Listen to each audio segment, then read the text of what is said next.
Hello. Hi, Tim. We got Bill Folletti. Hi, Bill. Jane Urban. Hello, Jane. Good evening. Gary Susie. Hi. Bill, I always drive by your house. How's that pond? Is it creeping up to your house yet, or? Are you Well, gonna we're not getting the flood that we had about 1.5 years ago, but it's up there. Yeah. It's something driving around the whole area, how high water levels are everywhere.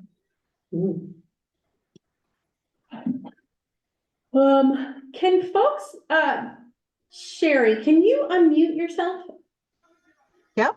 Okay, so you're able to do that. Valerie was saying she had an issue in the past unmuting, so I don't have a problem. it is possible.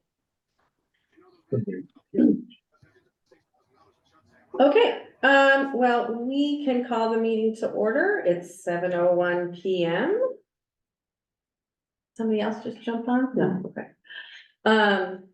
Okay, we'll do roll call. So first, Christina Davis, that's me, I'm here. Pam. Here. Paul. Here. Keith. Here. Judy. Here. Angie is not present. 6. Tim Rhodes. Here. Holland is not present yet. And Hugh. Not present. So Tim, Angie requested that I seat you in her spot. So Tim is going to sit for Angie this evening.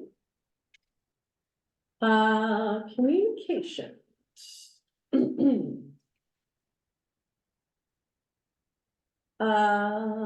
I did get an email from Linda Gagney clarifying some comments she made, which I will share when we go through the minutes for March 7th. I also emailed someone at the state, Gregory Lowry, Fiscal Administrative Officer at the Office of Policy and Management, because I wanted clarification on the municipal revenue sharing grant and the spending cap. And I'm not very familiar with this, so I'm just sharing as an FYI for other members. And Sherry, if you can jump in and correct me when I misstate something, or perhaps Bill might do that as well. So every town has, or every year there is a spending cap of what we can spend, and that it's inflation, or it's like 2 or 3% or some other number depending on what's happening with inflation.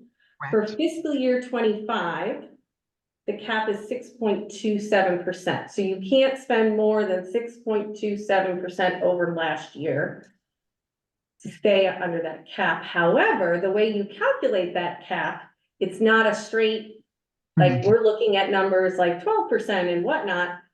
That's not necessarily what would actually fall under that cap. Is that correct, Sherry? That would be correct, because there are some things in the budget that is taken out of that mix of numbers, and the state has sends us the report, and then they say what needs to be taken out. So yes. So when do we, like, obviously we wouldn't want a situation where we approve a budget and then we find out, oh, you exceeded the spending cap and now you're going to be penalized. How does that work? It's tough because it's based on last year's numbers. So basically when that comes in, the request has just come in probably within the last month. So I have to wait until the audit is done, and then take the numbers from the audit report, and then it gets put in, and then the state will go through and change things around and send things back if they want it something shown somewhere else in their calculation. So it's kind of tough to do it ahead of time before budget. It kind of runs at the same time.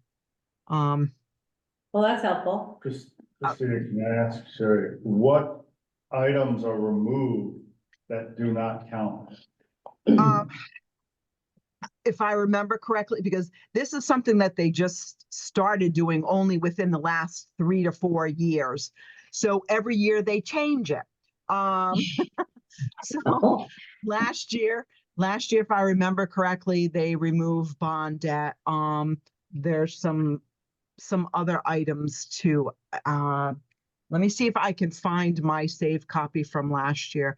But every year they change something because I was, I follow some of my things from prior years, and then they wanted things changed around last year. So we had 2, 3 items changed, and they added things that you've got to include or not include. So let me see if I can find my copy and I will let you know.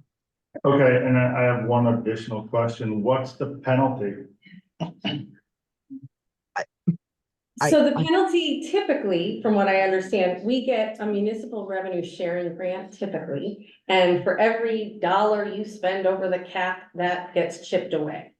So Correct. basically the state says, we're gonna give you X, but if you go over the spending cap, we're gonna start Okay. pulling that way. But wait, hold on. Because the other issue wrinkle this year, from what I understand, is that the state has said they're not gonna be funding those municipal revenue sharing grants. That's So correct. is all of this moot, is the other question. Do we not even bother worrying about the spending cap this year? Well, and that kind of, I'll go on the record, I know this is communications, but if it's okay, I'll go on the record as saying that I have an enormous problem. And I will challenge any state representative to sit in this room in front of me and explain that policy. When the Board of Education has over 300 plus unfunded mandates. Other departments in municipalities have unfunded mandates and requirements. Mhm. And we have a duty as a town to meet those and other things, public safety, education, recreation, elderly. I mean, seriously, that's just ridiculous. I'd just like to say, I agree completely. If you challenge it, so will I. The other thing to keep in mind with this is I was able to download from the state what our percentage was.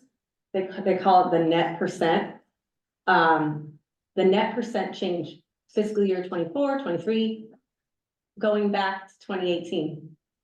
Last year, our net percent was -5%. So we were well under the cap, even though we had a pretty substantial increase. So I'm sharing all this information just so that we don't get surprised totally on the other end. But I think it's based on maybe Sherry and I over the next few days. Sherry, if we could figure out exactly what's in or not in that calculation, or at least an approximation, if they truly do change the rules from minute to minute.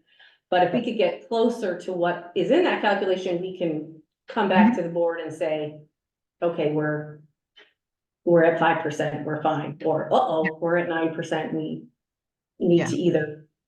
I know last year it came in under the 2%. We were below that. So, and again, they increased it, like you said, to the 6 point, whatever the new amount is. 6.27. Yes. Okay. So something to keep in the back of our minds, again, may not be an issue this year because they're allegedly not funding the municipal revenue sharing grant anyway. But I think we have to just pay attention and communicate if we hear something that things are changing at the state budget level. Okay, so that's all I have for communications. Next up is public comments. If anybody would like to make a public comment. Oh, we got somebody in the room. Go ahead, Jeff. This is Jeff Silversmith. Thank you, Madam Chair. Again, my name is Jeff Silversmith. I live at 95 Seacar Road here in Ashford, and I'm currently the chairman of the Ashford Planning and Zoning Commission. During the Ashford Board of Finance meeting of February 8th, Mr. Paul Varga addressed the Board of Finance, not as a member of the board, but as a citizen of the town.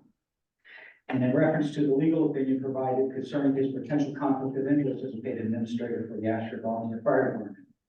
In his address and the letter that he read, he introduced, without merit or context, what he referred to as a potential conflict of interest between the first selectwoman's office and my elected position on the Ashford Planning and Zoning Commission. Both positions are elected offices. Neither office has any financial benefit, regulatory influence, or control over the other. Both my wife and I have served as elected or appointed officials in various capacities, totaling over 38 years of service to the town of Ashford. We are offended by the slanderous and unfounded accusation from another citizen and an elected official. At the February 22nd Board of Finance meeting, Mr. Varga described his state of mind as angry. For some reason, Mr. Varga publicly attempted to impugn the integrity of my wife and myself. He was obviously offended that his situation was called into question and warranted a written response from legal counsel. This opinion resulted in a legitimate concern of a potential conflict of interest. While a second legal opinion request from Mr. Varga was posted as a link attached to the minutes of the March 7th Board of Finance meeting, its contents were not read into the video recorded record and shared with the public. At this time, I'd like to quote the following excerpt from the opinion of March 5th, provided by legal counsel regarding any potential conflict of interest between my wife and mine as elected officers. A question has also been raised if there is any conflict because you, Catherine Silversmith, are the first selectman and your husband, Jeffrey, is an elected member of the Ashford Planning and Zoning Commission. We see no conflict in the fact that both of you hold elected positions. The functions of the Board of Selectmen rarely intersect with the functions of Planning and Zoning Commission and do not involve matters of financial compensation to either of you. Obviously, if either of you felt unsure as to whether a potential conflict existed, we would recommend that you contact us to examine and advise upon the situation. An example of such might be if the Board of Selectmen were making a presentation to the Planning and Zoning Commission regarding an application being made on behalf of the town. In such an instance, we could provide the necessary advice on how to proceed. End of quotation. I would also like to share my disappointment that after all of the discussion of this issue dealt with over multiple meetings, that the opinion itself that I just referred to was not read into the record by the Board of Finance to provide full disclosure to the public. I would ask that my public comment be attached to the minutes of the March 14th, 2024 Board of Finance meeting minutes. Thank you for the opportunity to speak on this matter. Jeff, do you want to give a copy of that to Valerie? Do you want to email Valerie? You can email it to me. Okay. Email it to me, please. Okay. Thank you. Okay, it looks like Bill Folletti is raising his hand. Yeah, Bill, I think you need to unmute. Ooh, try again, hold on. Try one more time to unmute, Bill. There you go. Does that Go work? ahead. Now you're good. Just a point of reference, Christina. I had a lot of trouble hearing Jeff in the back.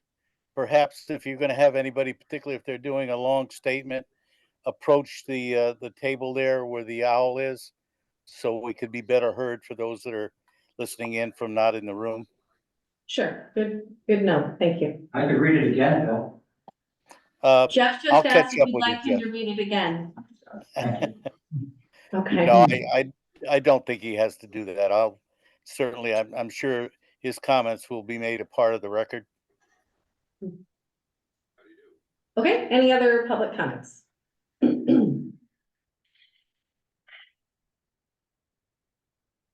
No? Okay, moving on.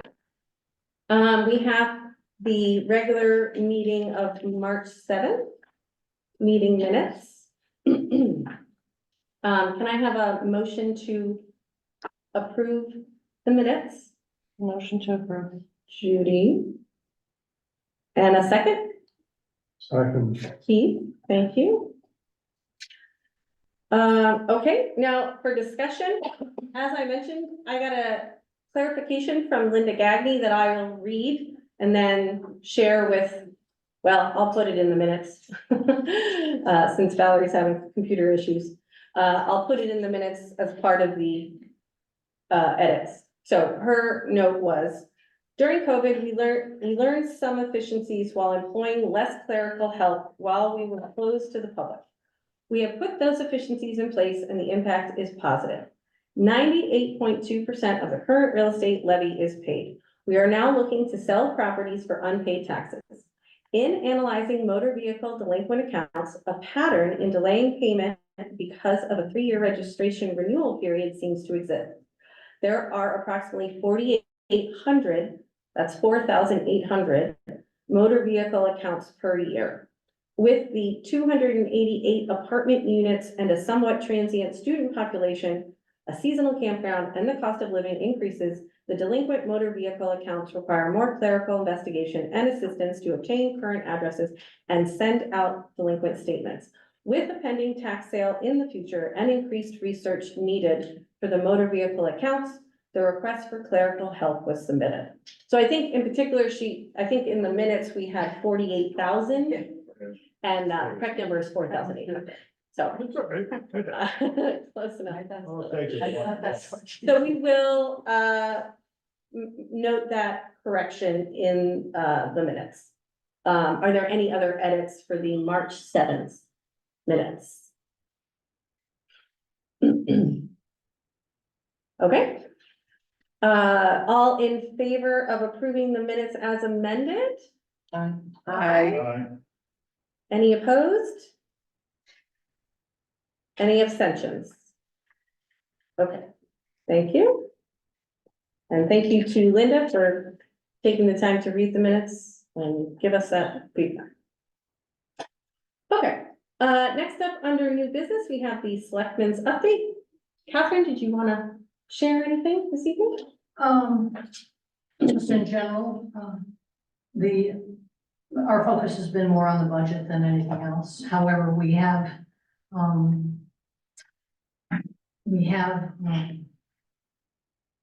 pursuing the clerk of the works position. We hope to be interviewing the candidates next week. And that's for the school.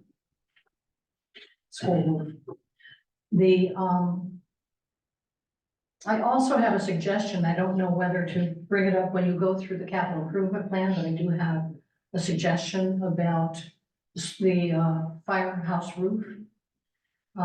And I haven't had a chance to talk with my other selectmen about it, but I have a feeling that they may agree.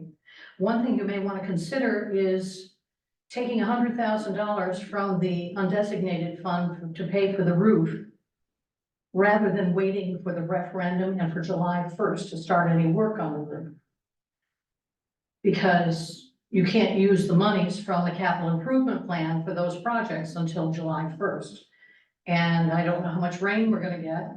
So Paul, maybe you can speak to I have no the idea. need, but you may want to, if the money is ultimately going to come from capital improvement or undesignated based upon what you move in there, if you move anything in there, then I would suggest that you take the money directly from the undesignated fund. I believe you will need to have a town meeting for that. We can certainly help you with that. But I think that would move the process forward if it's needed. So I don't know how much damage there is and how much rain we're gonna get. And if you can protect- You have as much information as the fire department does in regards to that. You Yeah. have the appraisal from McClintock. Right. Neither one of us, neither my department or your department has gotten an appraisal from the other company that I'm aware of. No, we're pursuing it through the town Right, council town attorney, to see if we can get any monies back. right. The solar company, by the way, there's an estimate of, I believe, $14,000 for the solar company to remove the solar and then put it back on after the roof is done. So we have to take that into account when you're costing what the roof is what it's going to cost. So it's another 14,000 on that. Catherine, I got an email, yeah, I think yesterday I was on the road, so about some, the attorney was asking the percentage of roof coverage for the solar, or that the solar covers, I assume Yes, that's what the, percentage? yeah, so we're working on that. I just Okay, got I back figured today, that. so, yeah. We're not So, rushing you, we just. yeah, want- no, I think that, I think I mean, it's a town building, but the department will work with the board of selectmen and figure it out, and then we'll come up. However, the town wants to approach it, the fire department will obviously support it, because we need that roof fixed. Yeah. You know, it definitely, there's obviously leaks, because we had a light fall down, so. Literally, I went in and saw. the Right, you work saw on it, yeah, so, I think that Mr. McClintock's assessment is probably very, very accurate. He's a well-known contractor in the area. Right.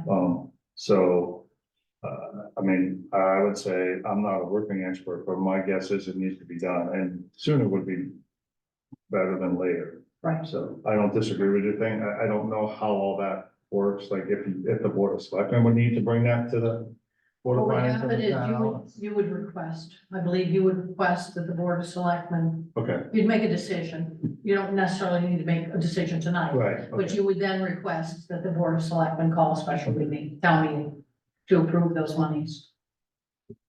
Which I find it would be unlikely that they would not be approved. So, And that would be in order to move the process along, not wait for July Faster. 1. right. yeah, you don't want to wait. I don't think you want to wait for July.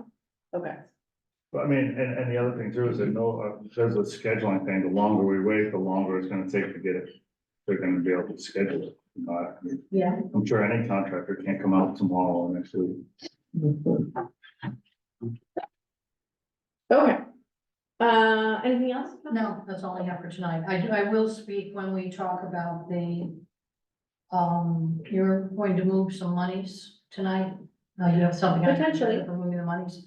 I'll give you an explanation of something that I found. We've been researching the overages in the, Parks and Rec. Okay. Okay, so. All right, so next up, I have review and discussion of the estimated mill rate based on the budgets as proposed. So I didn't mention these at the last meeting, but I just wanted to make sure that everybody had a chance to see them. I'm just trying to find the document. It's not cooperating. There it is. And I'll zoom in and I'll share my screen.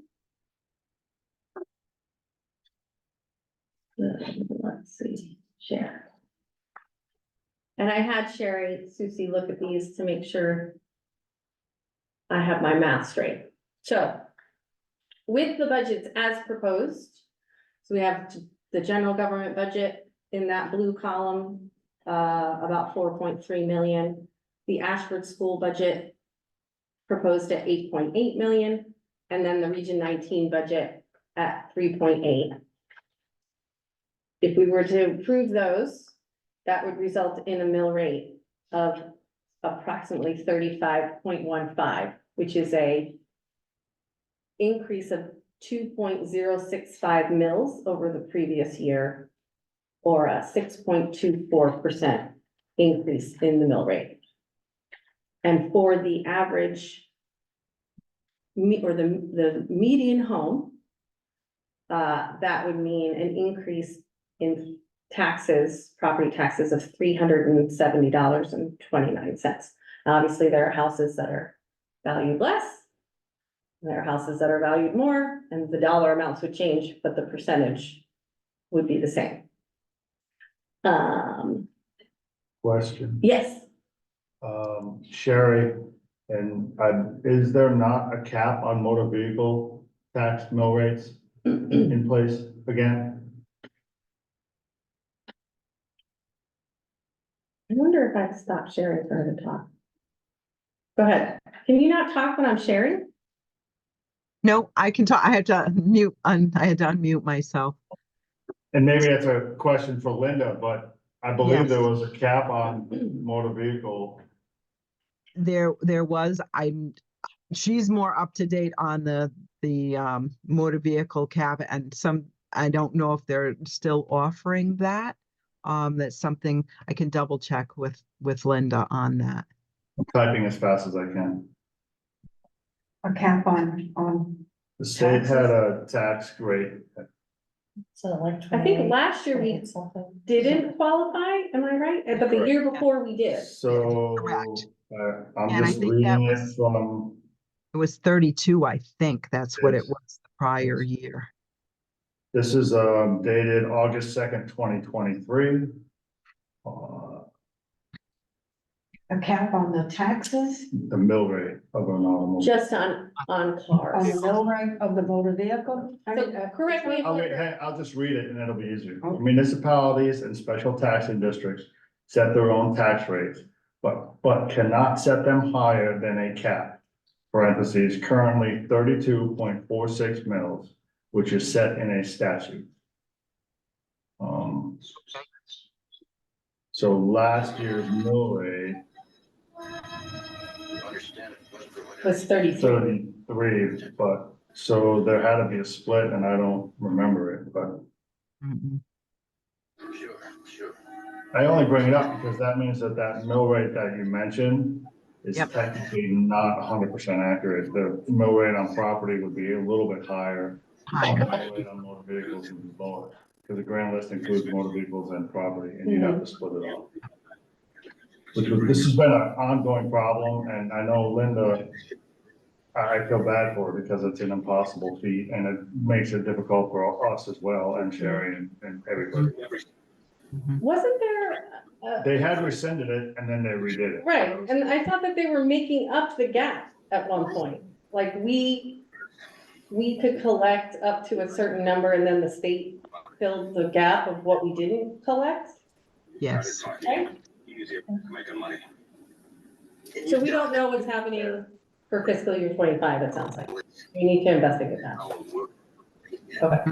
Does someone have a television on in the background? Who's speaking? I think Yeah, there's a TV on. somebody's got a TV, if you can mute that, or turn it off. Okay, so,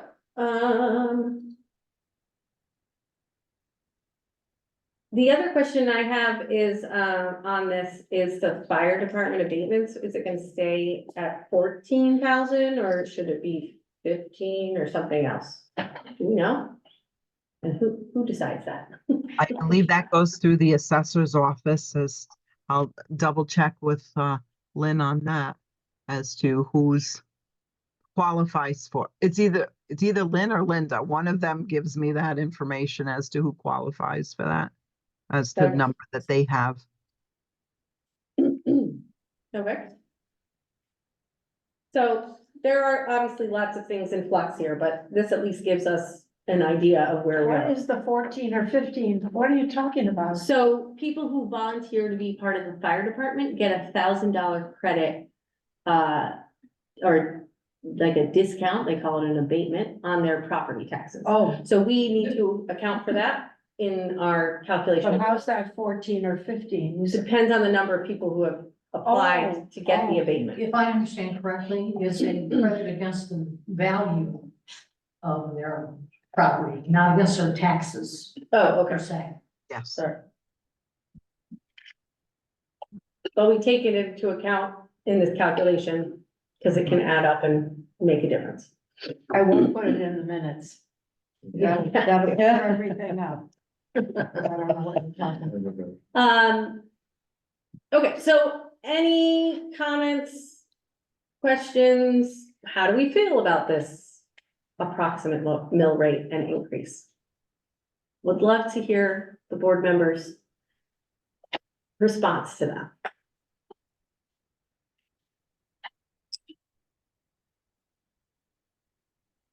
It's not as bad as I thought it was gonna be. Okay.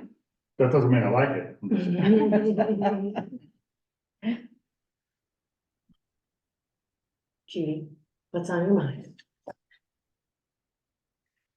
I don't know, I thought last year was too high. And apparently we had a lot of money come back. So, I don't know, I just don't wanna be tone deaf to the people who are struggling. I think that's an important point. I'm gonna call on everybody, so Keith, what do you think? Yeah, well, I always look at, any type of an increase, because I believe we have a lot of people in town that are in fixed incomes. And any increase, because it's not just, on the taxes, but the cost of living is going up. We see that every day. And so when you combine all that, I'm just always, I just feel for the people that, it's really going to impact some of our people. Pam? I'm in agreement, I just don't know when enough is enough and when people are finally gonna push back on it and just say, we can't pay anymore. Or you don't get it. Yeah, Well, that's I'm the other, I'm concerned about that.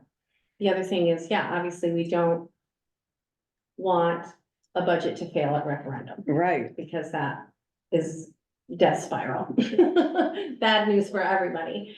And how do we get to a point as a board that we feel super confident in the numbers that we can walk out into the community and defend it and say, yeah, it is, you know, if we decide on some increase, whatever that is, yes, it's an increase, but here's why.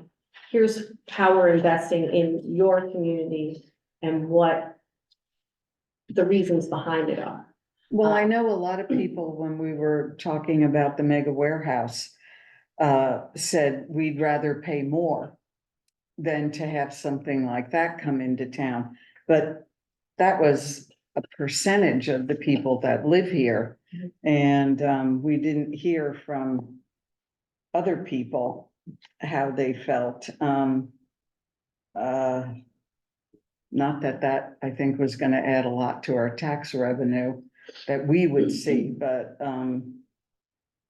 yeah, I'm just concerned about the average person. Tim, we haven't heard from you yet. Yeah, I'm kind of in the same boat as Paul. I can't say that I like it, but it's not as bad as I thought. And, you know, when reviewing the budgets that have been proposed thus far, in looking at where the money's going and what we're investing in, it's kind of a hard question to figure out where you would make the cuts to bring that down. You know, we've got a lot of large expenditures coming up between the school roof and the firehouse. You know, what do we cut, you know, to make that mill rate go down overall? So one thing to keep in mind about those large expenditures, some of them that you mentioned would be funded by under the capital improvement plan, Yeah. which we'll look at in detail, but does not have an impact on the mill rate because No, but there are other funding sources. large purchases, you know, between wage increases, you know, contractual obligations and wage increases for our teachers, for our town staff, you know, insurance benefits, you know, cost of living is going up for everybody, but the cost of doing business is also going up for everybody as well. So, like I said, you know, where do you make the cuts to bring that mill rate down? It's not as much of a jump as I was anticipating, but it's still not a fun jump to have to defend. Mhm.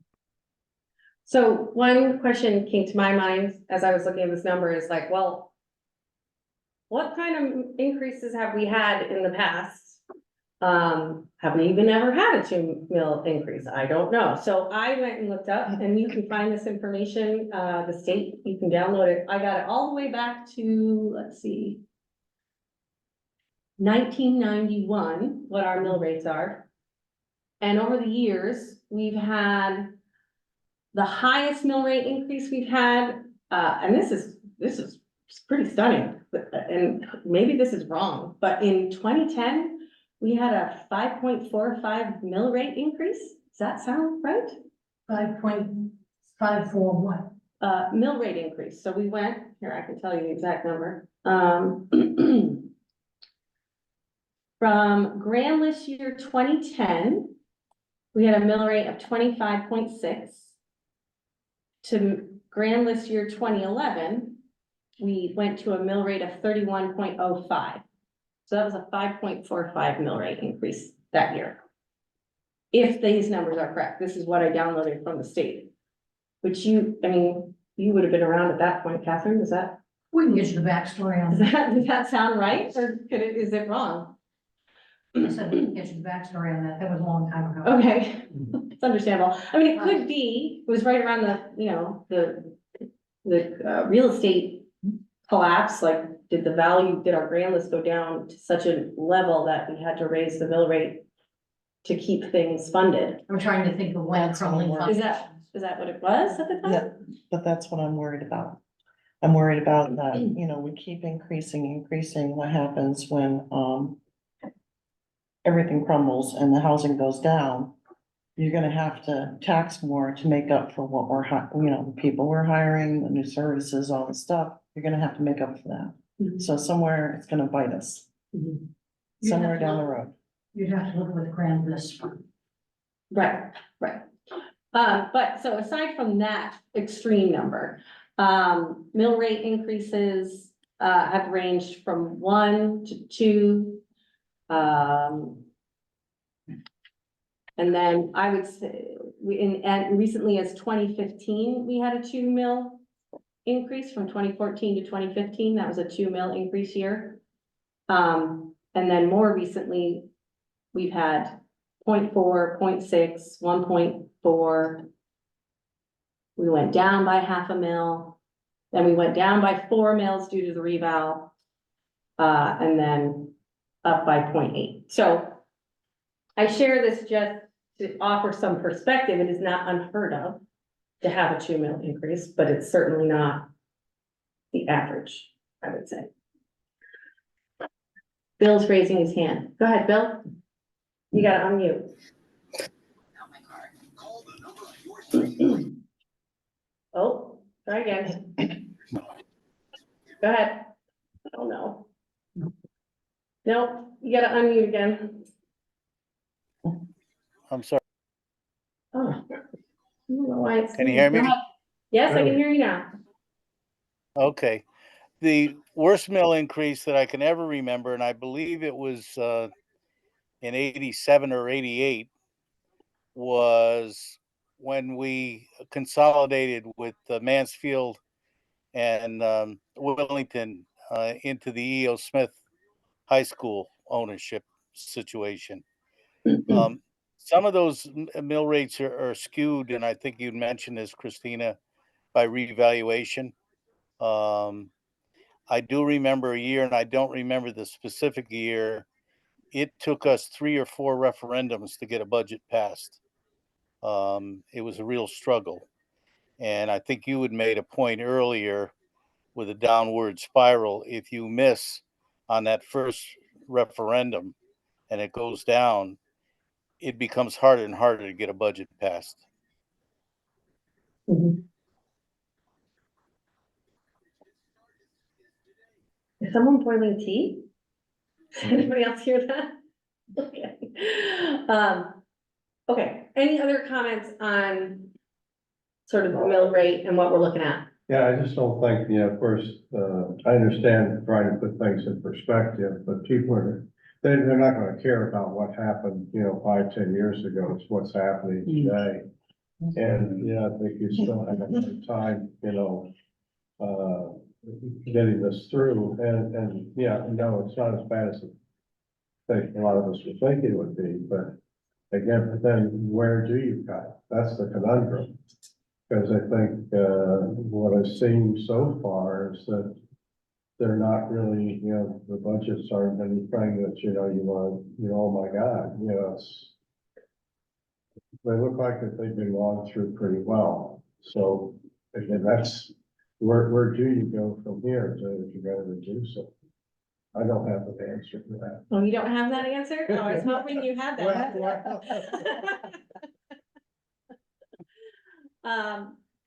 Okay, so I did then, so we sort of talked about just overall the estimated bill rate. I did want to then look at each budget individually and see if we do need any specific, clarifications, additional questions on any of these. So I'd like to go through those, the school budget, the general government, and the capital improvement plan. Just to hear from the board members on if there are any, lingering questions on anything. So for the school budget, and just to remind, Wrong budget. there it is. Okay. So the school budget, just to remind everybody, I can put it on the screen if people want. Do people want me to put it on the screen? Or does everybody have it in front of them? No? Okay. So the school budget request came in at a 3% increase So a $258,113 increase, driven largely by contracted salaries, benefit increases, which, that's one question I have. Have we heard anything back about health insurance and that cost? Sorry, go ahead. You were saying you could speak to it. We heard back from United today, and they are sticking with their 29.437% increase.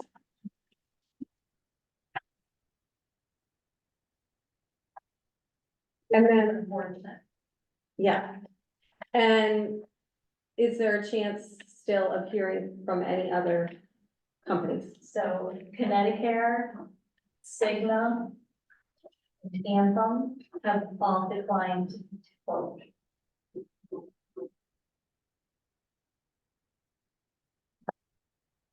And that as well, there was four companies that have declined to quote. So this is it? No other option, or? The option is the current plan that we have or the state partnership plan. Which now that we have the number again from United and we have the numbers from the partnership plan, we can sit back and take a look at what those numbers mean for us. As you know, in the school's budget presentation, we only budgeted for a 20% increase in benefits. So we have to sit back and look at the numbers and make sure to see what makes sense, whether it makes sense to stay with the partnership program or if it makes sense to stay with United or move to the partnership program. But we would also have to have conversations with our union regarding that. Question, the partnership program, are the benefits from the program comparable to what you have now? Yes, it's the same. It's a different type of plan. It's a fee for service. It's not a high deductible health plan, but the benefits are on the same level. So I'm sorry, I'm confused. So the increase from United is the 29.437%. If we were to go to the state partnership plan, what would that increase be, or do we not know? This year, the state partnership plan has a 2% increase, but their premiums are higher than the high deductible plan to start with. That's why we have to sit down and actually look at the numbers with the census and how it affects the entire group. Okay. So the family plan for DI, I'm just gonna use round numbers here. So the family plan on United is $1,000. Well, the family plan for the partnership is not $1,000. It's more than that. So we have to take a look at the numbers and see how they fall. Okay. And so, and then Catherine, you're working with them at the same time to figure out on the town side as well. But in the general government budget, we have the 29% in there. 29.5. Well, I was hoping that would fix all of our problems, but hasn't turned out that way. Okay. So that was my initial question on the school budget. Are there any other questions that came to mind over last week about the school budget? I did have one. I just wanted some clarification on the special education part of it.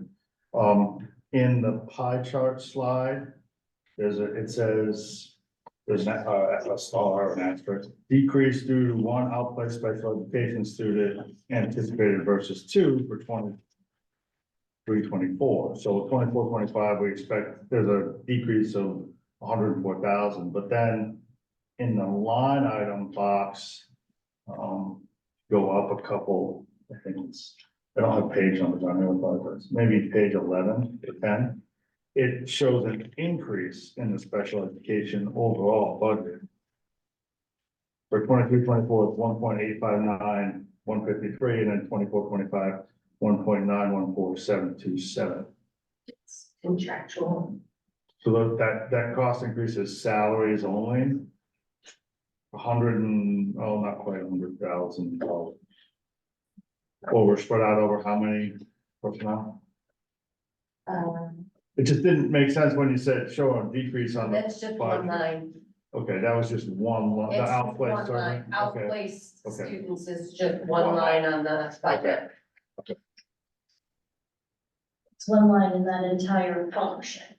So yes, the Right. tuitions Is- went down, but the contractual salaries and Went up. benefits went up, and some of the other services saw an increase as well based on student needs. And I may have tried to look through that and kind of forgot about it, looking through it, the conversation I was having with somebody got a little heated because I was trying to, that's actually what my thought was that there's probably something we're missing here, but,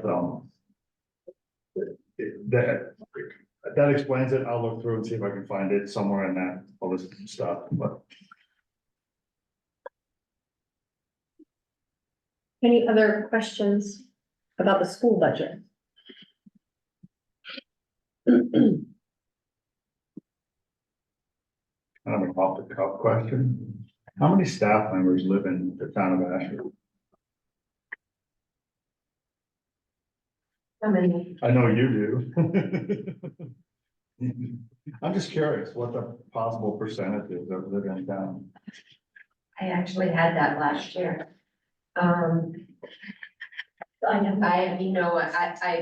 I can get that number and get back to you. I'm just kind of, only because it kind of brings back to that question. It's a pretty high percentage. Right, it's something that Pam mentioned about how people said we'd rather have our taxes go up than this. And I beat the Board of Education up every time, and the Board of Ed's not here, it's just, of course, administrative staff. Jane's on the meeting. Oh, hi, Jen. She- About the negotiations, and this is another side of it, right? That if there's a large number of staff that live in town, when they negotiate those increases, There she is. You it can has look an at her. impact on this table right here. And we have to make a decision about what we're gonna do. So, you know, when this applies to the Department of Public Works and every other department in town. When somebody negotiates a salary increase, it directly affects them and their neighbors.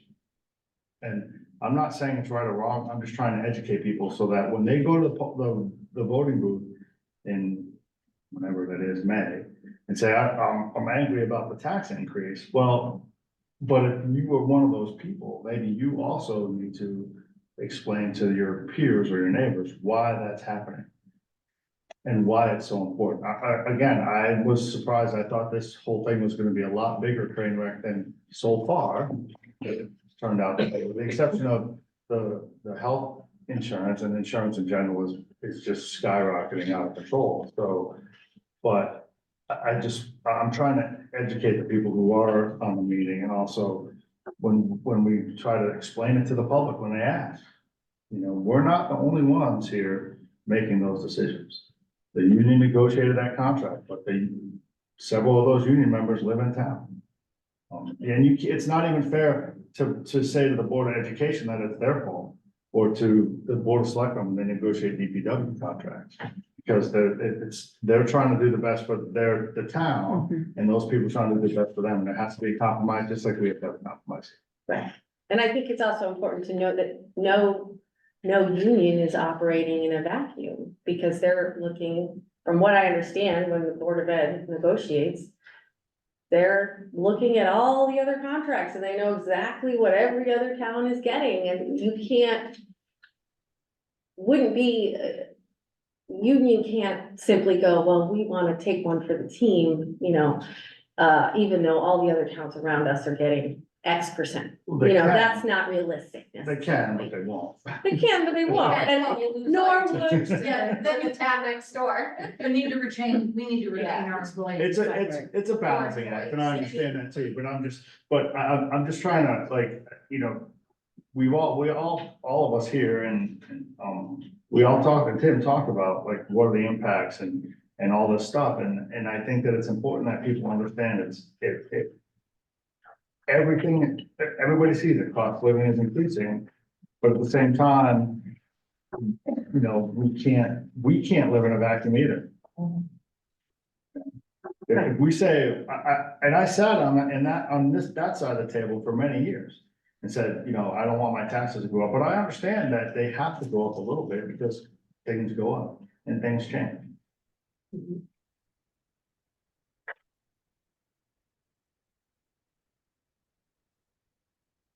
Other comments on the school budget?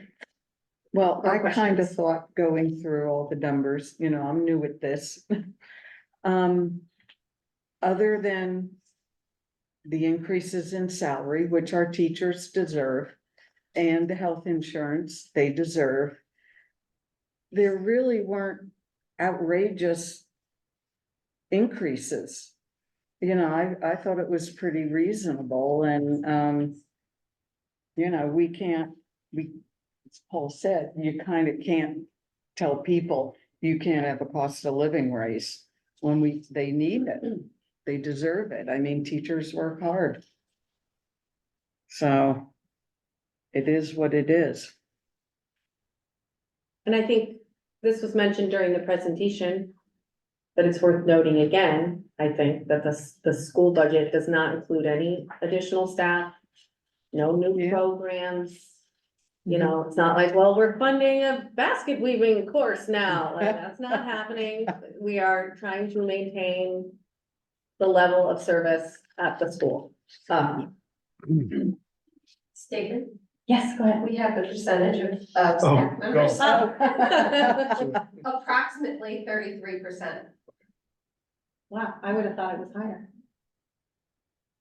33% live in town, Yes. that's small, isn't it? Probably not. Still a significant number, Yeah. but, okay. Go I ahead, got Tim. One more thing, sorry. Yeah, I just thought it was be interesting to look up real quick. The school budget, you know, when we're talking to people about this, you know, it's a 3% increase over last year. And I just looked up the inflation rate for the month of January. Overall, the national average is 3.1%. So realistically, this is an inflationary increase for the school budget. And when it boils down to it. So, you know, just like it was said previously, this is a cost of living increase. You know, that's really what it boils down to in the end of it.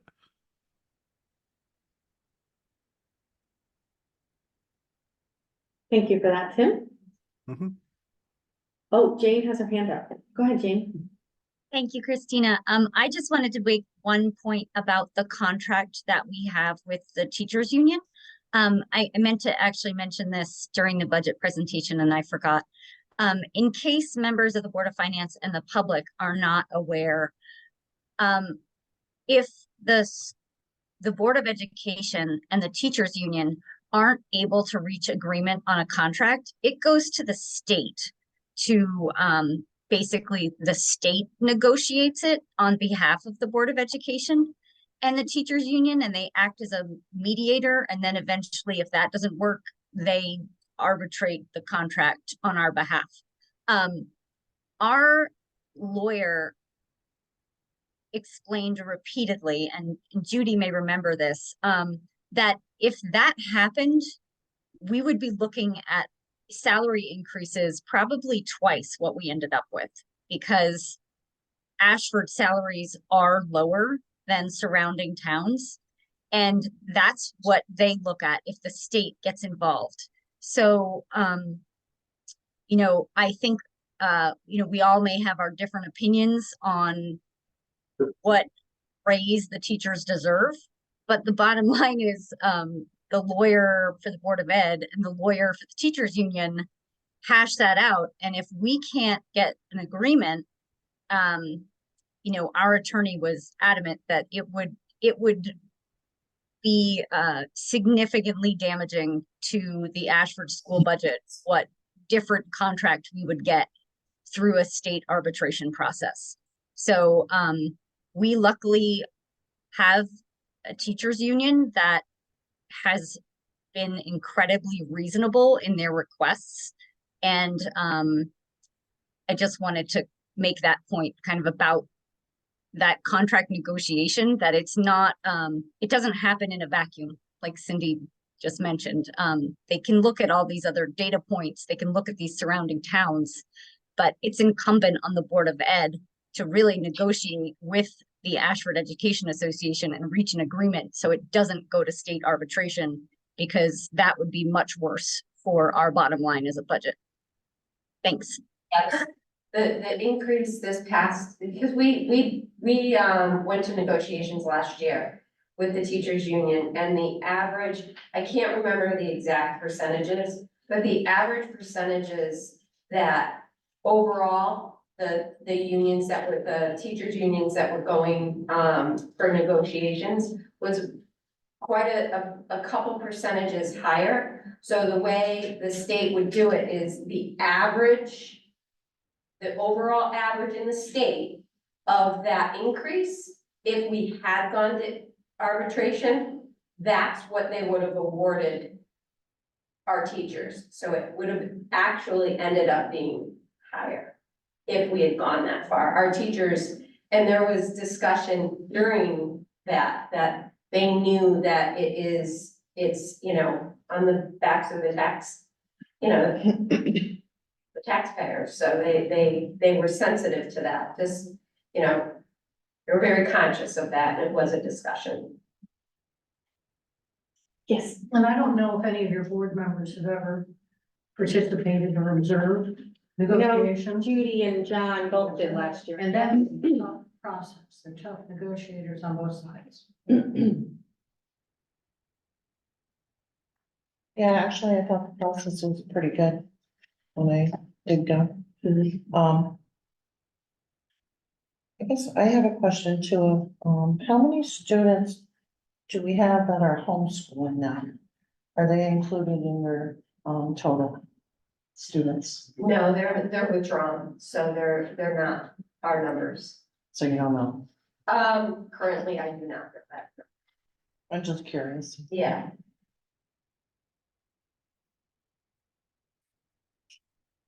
Any other questions about the school budgets or comments? Okay, why don't we move along to the Ashford general government budget? See if I can. And I'd like to just let you know, you had some additional questions about the fire department. Yes, You'll receive those responses next week. okay, thank you. All right.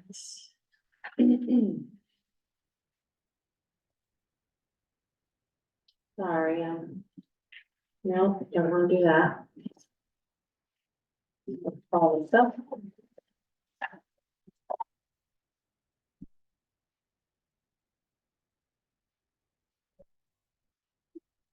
So just to remind everybody.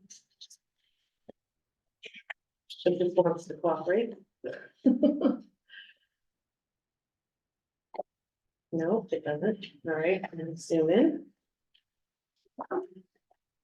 So the general government budget came in, and hopefully this is the right version, with a request of $4,330,291, which is a $491,051 increase for 12.79%.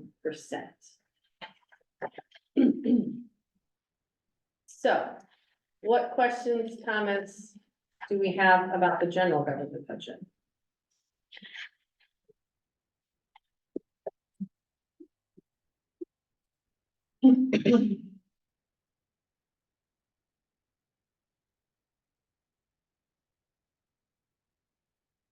I have a comment. It's hot. To state the obvious, that is a significant increase. However, I can certainly see, you know, why that is. And perhaps, you know, there's an argument to be made that perhaps our town hall and other functions on the general government side have been under-resourced. And that this is a course correction for that. Mm. However, the question is, do we as a board feel confident that we can go out into the community and say, yes, this is an investment worth making, and here's why. We need X, Y, and Z, and this is why we need to make it. So that's the question for us. So what other thoughts do people have? I just want an explanation, maybe Sherry's the one to ask, but, in 2022, I just want to understand what this all means and perhaps help everybody else where the funds come from, but 2022, we had an unassigned fund balance that represented 13.6% of the general fund. 13.6. 2023, we have an unassigned fund balance that represents 16.3%. So, can you explain like how that is and how that affects, the budget? Did you hear that, Sherry? It's a question Judy is hoping you could answer. Okay. For the 2023, the one that we just finished, So I think you're looking at the 20 audit for fiscal year 22. Yep, 2022 had a 13.6 in the unassigned fund balance, that represented the total general fund budget. And then in 2023, in the unassigned fund balance, we have a 16.3%. So I'm asking, why that is and how it will affect our budget. basically, you collected more in revenue and spent some less in your expenses. So at the end of the year, when that rolls up, all of that gets dumped into the general fund, and that's what increases your undesignated fund balance. So then how this affects this, I mean, you're good standing, according to your auditors out there. And with, the state, they always say you should have a fund balance of anywhere from 11 to, let's say 15, 16%. So you're in that range. The town's doing very well. So you certainly can, take monies from that. Because that was one of the questions, if I'm not mistaken, that was addressed last week, to help with your CNR and with the school, the non-lapsing. So you could reduce that. You would still be in the range. That still looks good for your bonding. So does that mean though that we had like, approximately a 3% that was, additional funds that would be covered or carried over to this year? Because we didn't spend it last It's year? your fund balance. So it's sitting in an undesignated, so you can use that money for, your spending purposes. Thank you. Yes, I hope that answered your question. It did. Thank you. Okay.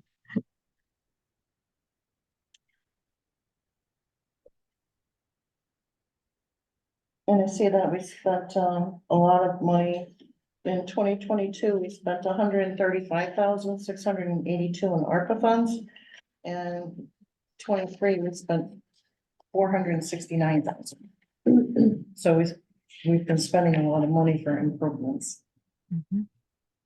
Go ahead, Catherine. We received $1.2 million for ARPA in 2 tranches. And the use of the ARPA funds was for things that, 1, qualified under ARPA. And 2, were things that were unable, because of the calculation that was done for ARPA.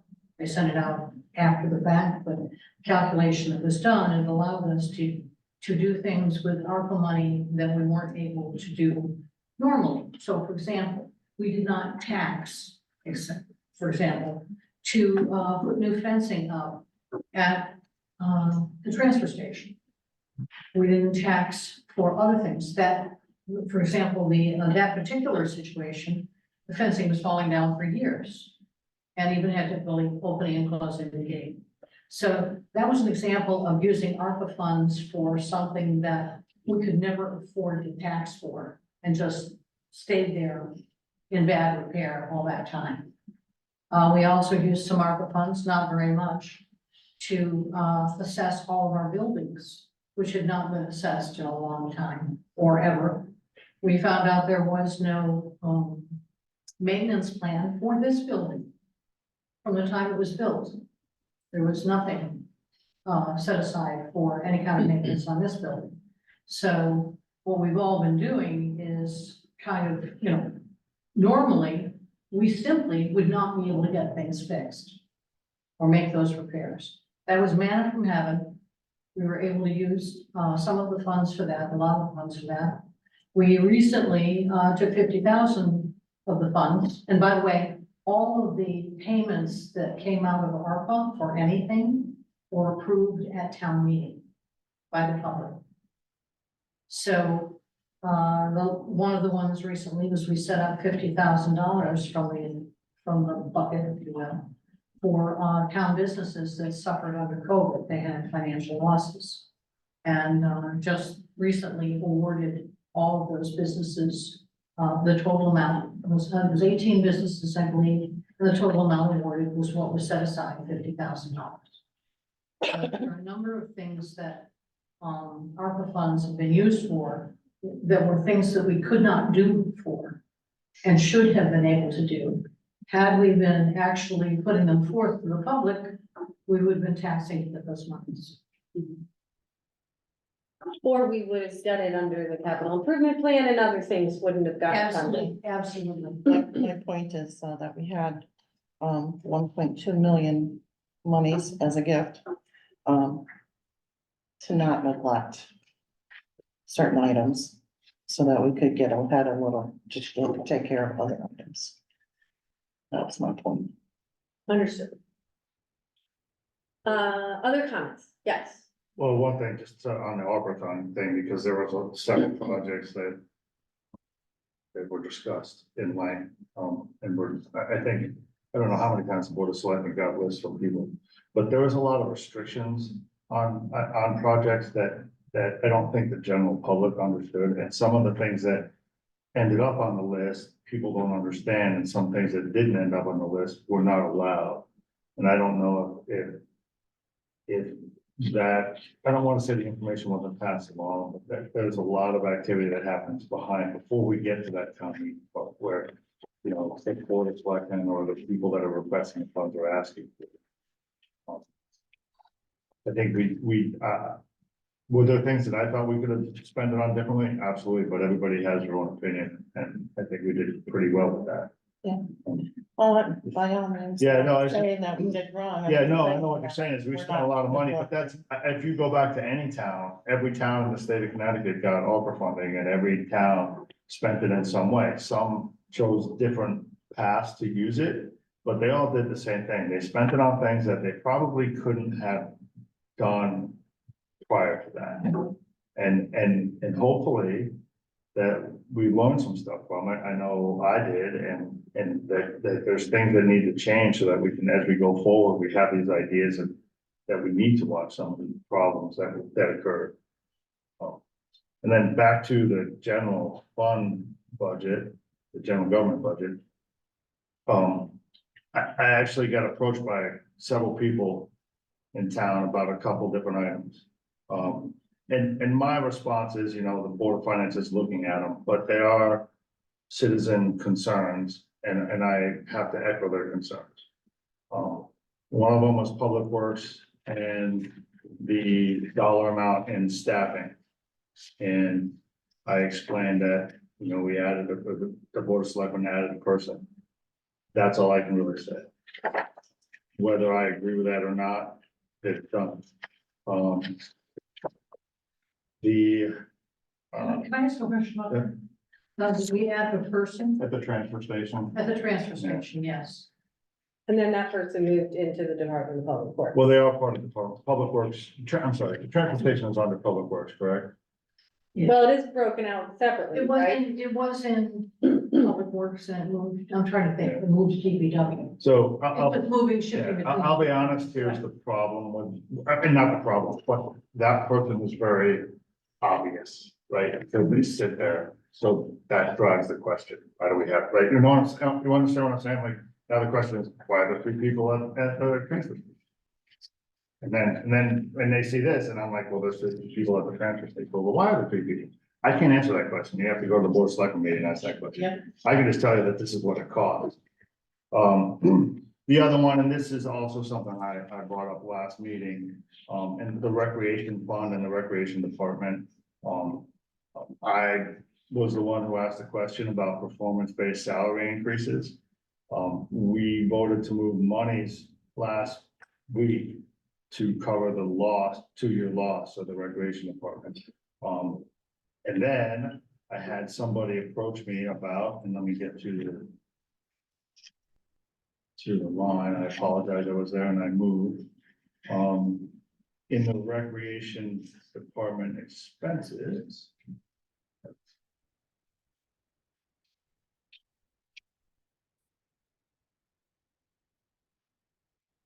There is a couple lines that people ask me about, and one of them I asked about the mowing. And I would still like clarification on that, but also there's a maintenance of town property line.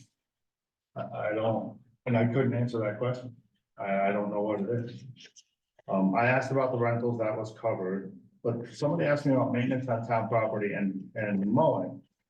And then there's the contracted services and.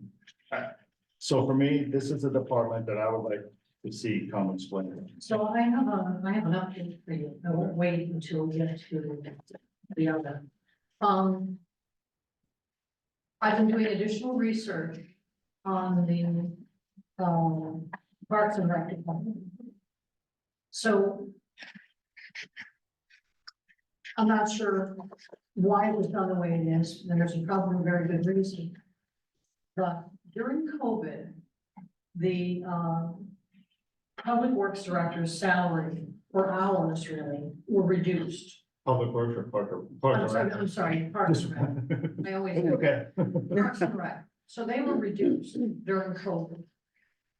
And what happened was, you know, after COVID, looking at that, I mean, a concern was raised by the director. Who felt that her, you know, had been unfairly reduced, but couldn't hold events. Right. So there was a settlement with the director to make up for what she lost in income as a result of COVID, which was one of the categories for ARPA. Just like for those businesses, right? So we had the $50,000 we do. So in looking at this, what happened was when you look at the expenses and you look at the wages line for the director, what you'll see is a 12,000 plus increase in the actuals for fiscal year 2023. That is basically what took her way down. Okay, there's some other things as well, and we're looking at that. But the reality is the way that was recorded in our system, it was put in against the wage line for her. I don't know if we had an option to, you know, some other category to apply it to. And the approval for it to be, I'm gonna say reimbursed by ARPA was done later. So I'm just gonna very quickly. I remember that was at a town meeting. Yeah. In March of 23, which is during the fiscal year 23, the agreement was signed with the director agreeing to pay the monies. So she was paid in April. In April of 23. April of 23, so it's within fiscal year 23, that increase, not even an increase, it was really a settlement. And then we also brought her salary up to pre-COVID levels. Then September of 23, which is now fiscal year 24, it was approved for ARPA funding. And then yes, it was approved for ARPA funding there. So we're looking at what do we need to do now that we understand what happened there. What do we need to do in order to get that adjusted properly? And so I see you frowning because maybe you don't understand what I'm saying. No, yeah, it's confusing. So I do want to be clear. All right, so what that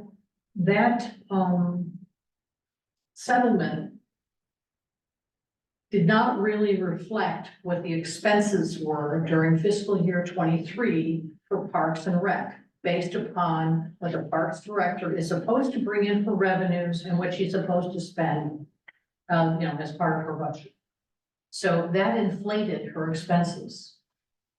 So I just want you to understand that that was not something that she could control. That was within our system. That's how it got reported. And maybe that is the best way. I don't know. So, real quick summary, I think, and correct me if I'm wrong, Catherine, is that in the end, at the end of fiscal year 23 and into fiscal year 24, Right. the reason that there was a deficit in that department. At least 12,000 plus. Right, because of that adjustment that was Exactly. actually covered by ARPA funds. Exactly. But So, wasn't reflected. so before we pillory Right, the director. so that's I fair. just want So everybody you to just answered understand. my question, my concern, if you will, was why are we, right? Absolutely. Okay, so, but that. But that doesn't mean we're not looking Right, at and what that commission Right. director can bring in for revenues and want to increase the amount of revenues to come in and improve the programs and expand the programs if we can. So, So we're looking shouldn't- at all of that at the same time. Shouldn't then, there be a surplus, an equal-ish surplus for fiscal year 24 because of that ARPA money that came in? No, it's a totally separate thing from the budget. Totally separate. So we can't But account it had to for be that? accounted for within our accounting system someplace. And that's where it was accounted for. And I think we've had some other, previous, treasurer. We did the same thing, apparently. So again, this is all information we come upon, looking at it, trying to get into the detail. And, we're continuing further in, okay, where can the improvements be made in that, in the programs, et cetera, et cetera. And where else was there something that, created that deficit? Mhm. And what I looked at and I saw was primarily it was insurance. The insurance went up as well. So when you look at the entire budget for that department, if you will, that was a factor as well.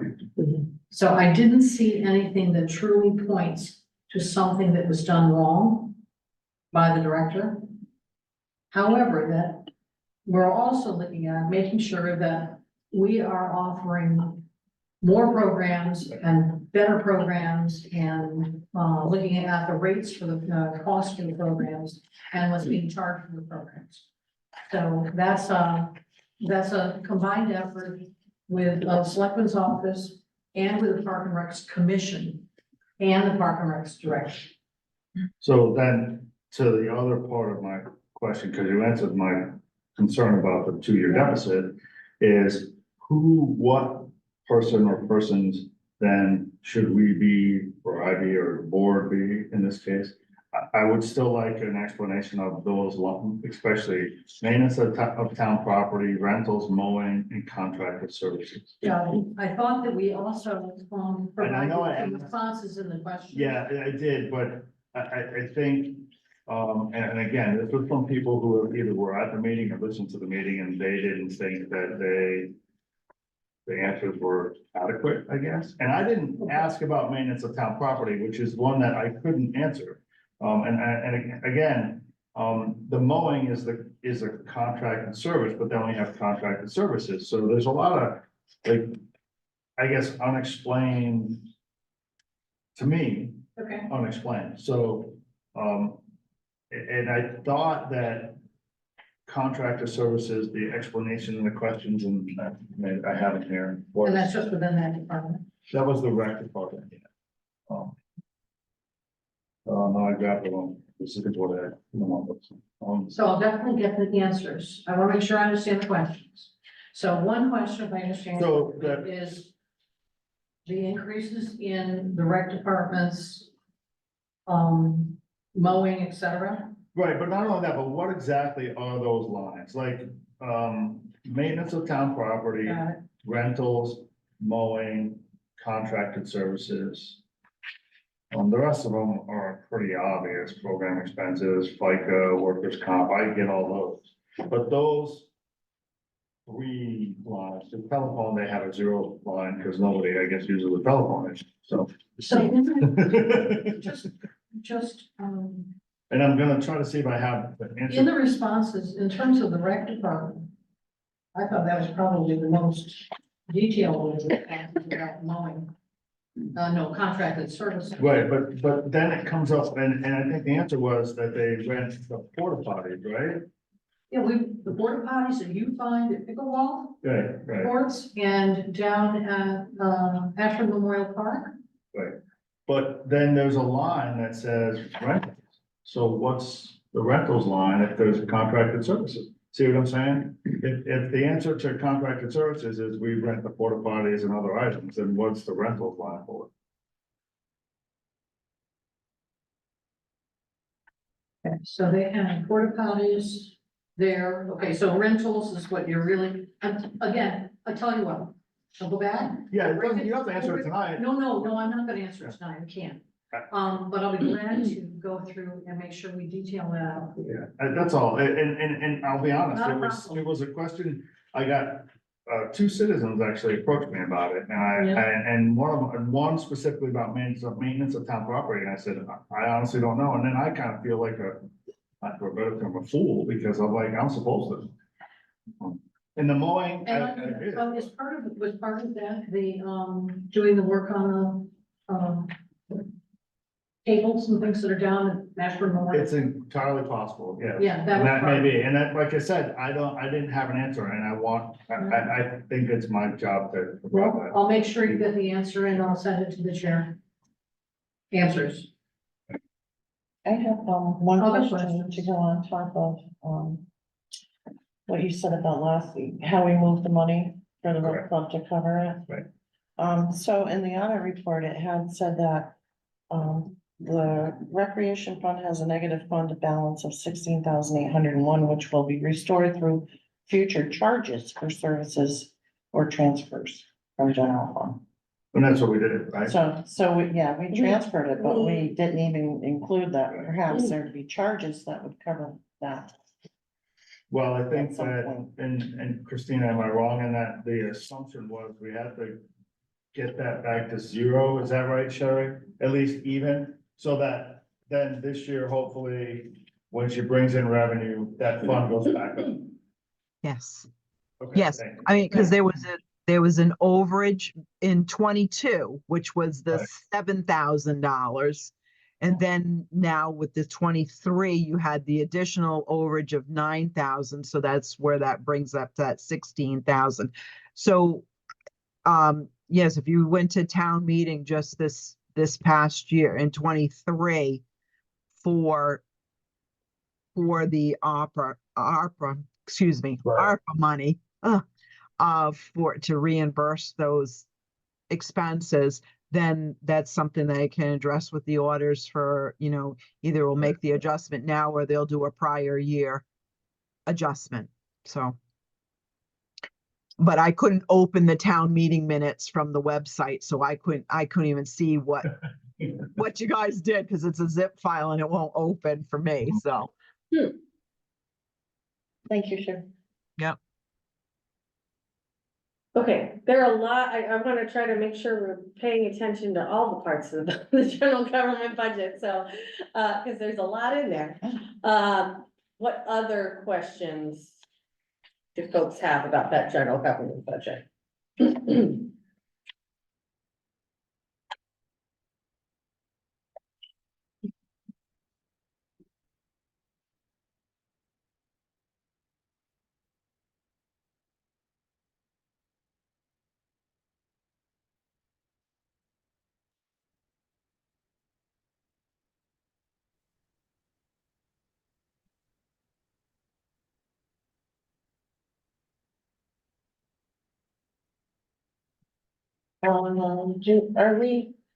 I know, I believe we spoke about this last week, but remind me, are we hiring 2 full-time firefighters? I don't, Slash EMTs, I don't think it equates quite like that. I think, because that's what your. it was made budget pretty says. clear that what we're really looking for is, service, 365 days a year, 24 hours a day. And, as I had said during the presentation and with the corrected sheet that I gave, that was not a simplified answer. But the reality is it's not just 2 more bodies. It is working with additional resources to make sure that they're able to fill the hours that are needed. And right now, they don't have that. And I can't, and I would like to ask Paul a question. Paul, I didn't write it, I wrote it down, but I didn't write it with me. During fiscal year, last calendar year, how many calls were missed? If I remember correctly, it was 47. I think that was the number. 47, And then there were like 14 as of a certain. it was, date it this was year. 14 or 16 as of this year, missed calls. Okay, those missed calls are because they don't have coverage during that time. And I will, if I can, I'll add that those missed calls are between 6 PM and midnight. That's the. Which is part of that gap you're trying to fill. So that was one of the questions I had. So I put together some pretty detailed questions on the fire department piece based on the more detailed document that everybody should have. Right, and a number of them required a considerable additional research with other towns. So, what we're doing is we're making sure we get the answers to those and look at those before your next meeting. Okay. So I think, and just please understand that, and this goes with all the budgets, the questions are not an indictment, they are so that we as a board can defend these items. We need to have confidence in, you know, why these increases are, and that's on the school side, on the town side, on the fire department, it's all of them, we have to have confidence in, you know, why these increases are required, or if they are. That's another way of putting it. Do you have more for the general government that we can?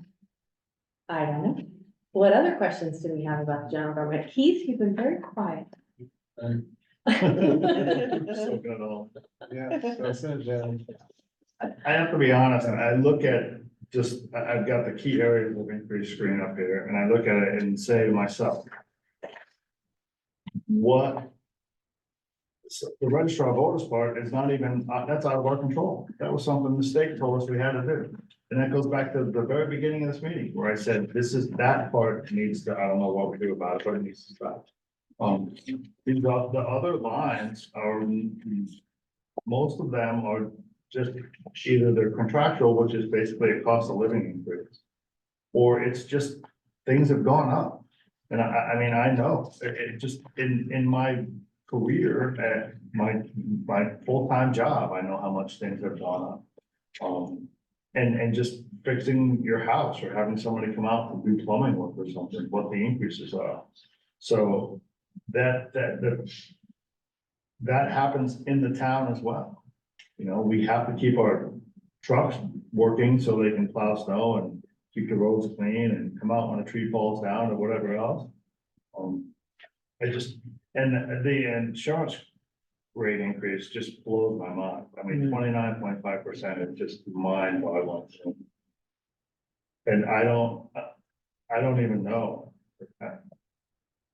And if the Board of Ed has a problem with no other insurance company no other carrier wants to even quote them, then my guess is the town is gonna have the same problem and any other department around is gonna have the same problem. So.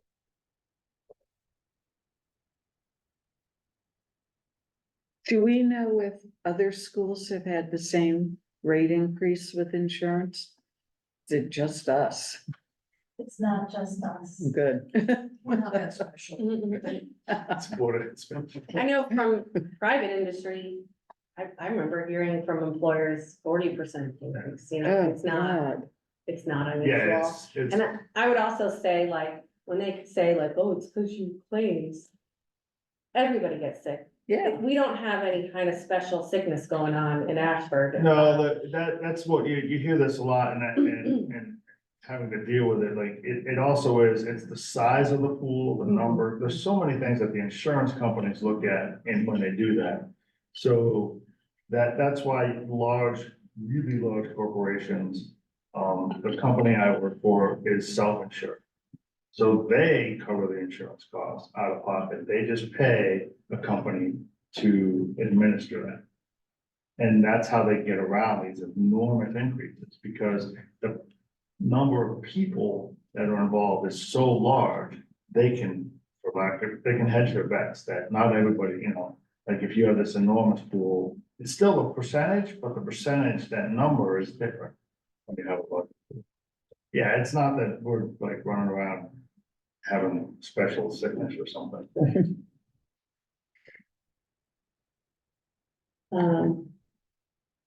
Other questions or comments on the general government budget? Tim, anything from the Zoom land? No, I did have one question for the fire department, but we'll get to that. Well, I mean, I think Nat, I don't know what do you mean by we'll get to that. That's part Well, of you, okay, well, You can ask it's it. not really a budgetary question per se. It was just, you know, looking at where the coverage is looking to be added. You know, it said we did what 629 calls last year, and we're projected to do 630 this year. And I was just curious what percentage of those calls, you know, if it's known, was in that 6 p.m. to midnight. And I don't know if you answered that with the 47 missed calls, but I'm assuming we didn't miss every call in that time frame. So I had that question as well, Tim, and that is on my list of questions that we're gonna get answered and sent back to the board. Okay, So that's fine then. That was the only one I had as a question. I think it's a reasonable question.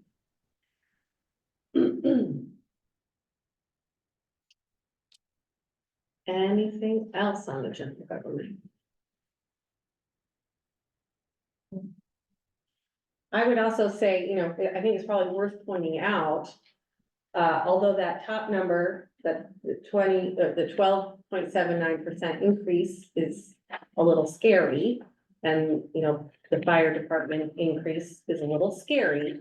There are town departments that came in with very modest requests. You know, the library, I think, is asking for what, an extra $10,000 For salaries. for salaries. So, I don't want that to get lost in the shuffle, that we are not, I for one am appreciative of obviously all the hard work that everyone does to come up with the budgets, but I know I could probably see myself if I were at the library being like, well, nobody, here I am, you know, pinching pennies, and I appreciate it, and I think we all Well, do. actually, you know, I'm on the library board.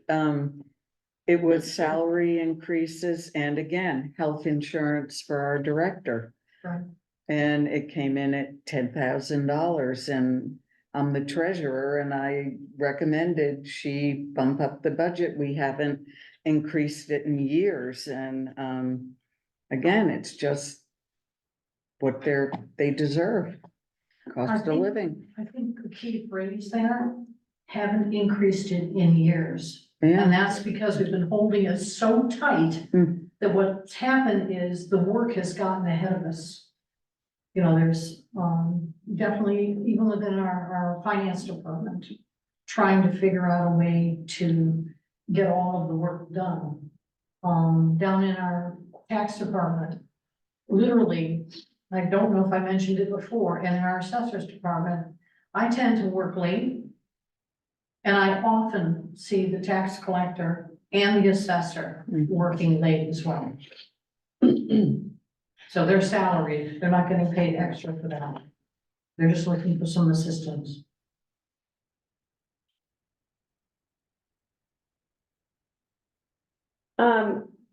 Do we want to see any department heads next week to ask questions? Or do we feel that we've gotten adequate information at this point?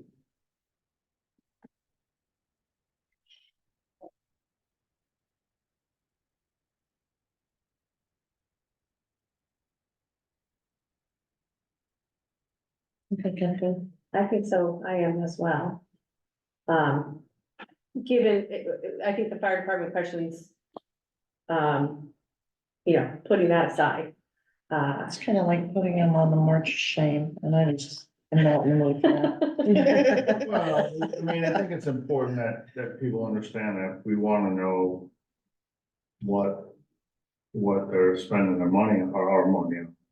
But at the same time, I think everybody's been pretty honest. I mean, we've all said look like they're pretty decent, but I mean, my question is if we can get those answered about those rec department lines. I have some capital projects questions that'll come up next, but, and that's kind of it. I don't know that anybody can.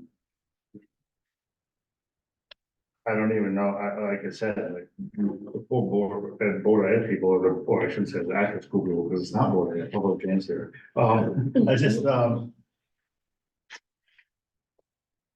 yeah, I don't know, I can't think of anybody that needs to come in here and explain it away, because there's nothing really to explain away.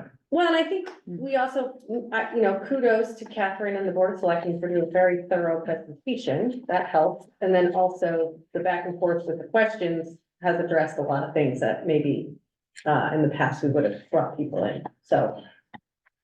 Yeah, that's an accurate assessment. Like in the past, we would have had them all sit here and then ask these questions, and half the time they would have to come back with the answers. Right. And this way, now we can get the answers, we can look at them, and we don't necessarily need to talk to them directly. Right. If I can add, I think your process is really good. Which is taking a look, then sending your questions, giving us the opportunity to make sure that we put the answers together for everybody, and then publishing those answers for everybody, should they choose to look.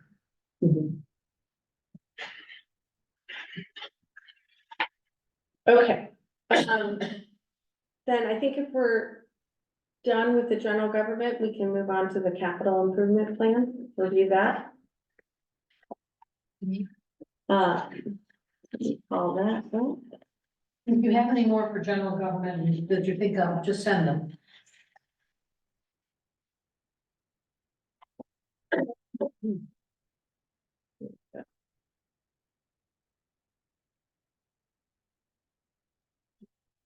I'll share my screen.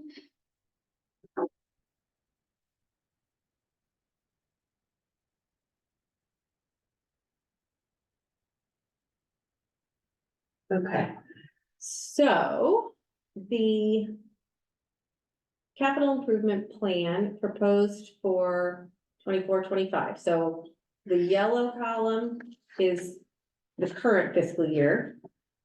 We are, as a board, working on this column, 24-25. Just a quick rundown, because we've kind of gone over this, I think, several times, but just to remind everybody, we've got under public works, we've got road resurfacing. That line is funded by state money. Then we have a dump truck lease of 44,000. That's already committed. There's really no debate on that. And then a wheeled excavator, again, that's already committed. There's not really any debate on that.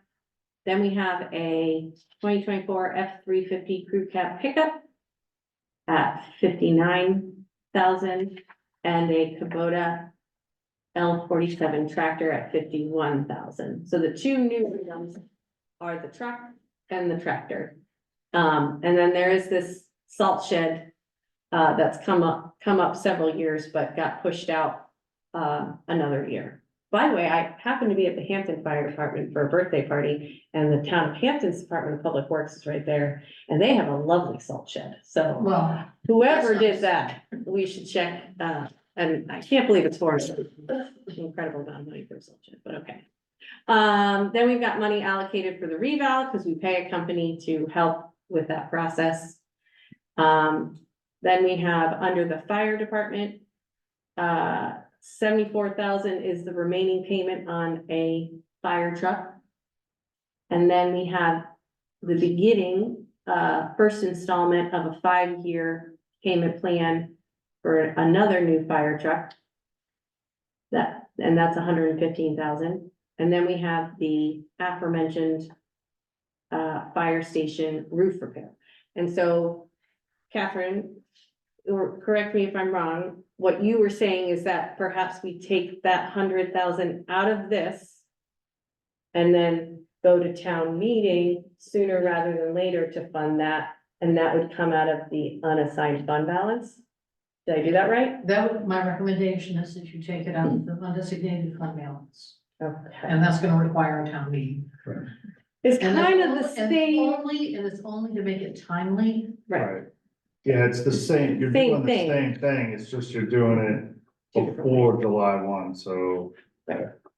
Okay. Actually, that's a very good suggestion, Catherine, I didn't think of it, so you get the credit. Have a cough out of that. Yeah, it's a good idea. So, so we'll have to recalculate if we opt to do that.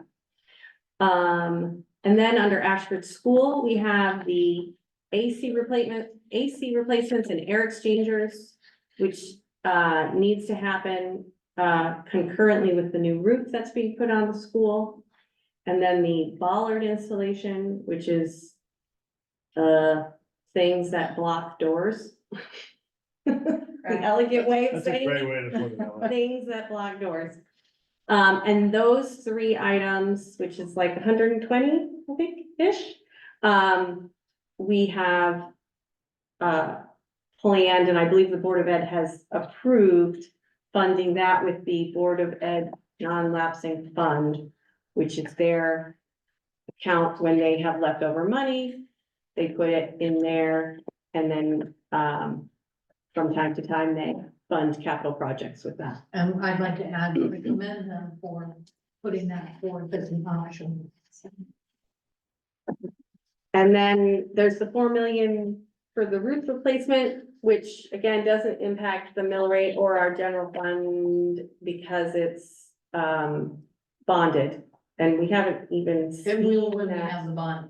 right? We haven't seen that hit our financials yet. No.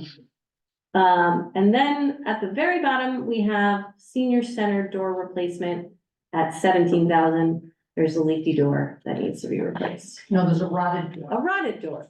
Or 2 doors, actually, that are together. So what this amounts to, again, is if we do these projects as recommended by the Capital Improvement Plan Committee, the suggested funding mechanisms would not impact the mill rate.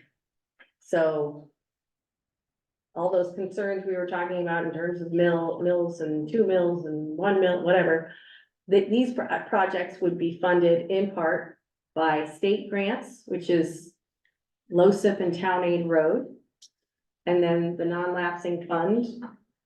And then we, as a board, it is recommended that we fund the remainder with capital non-recurring, which is monies that we would, as a board, move from the unassigned fund balance to capital non-recurring. And so this number, 500,701, that's recommended here, we would probably revise to 400,701 because we could Actually, take can I out just- that roof. Can I just clarify something? That number is what needs to come out of CNR to fund those projects.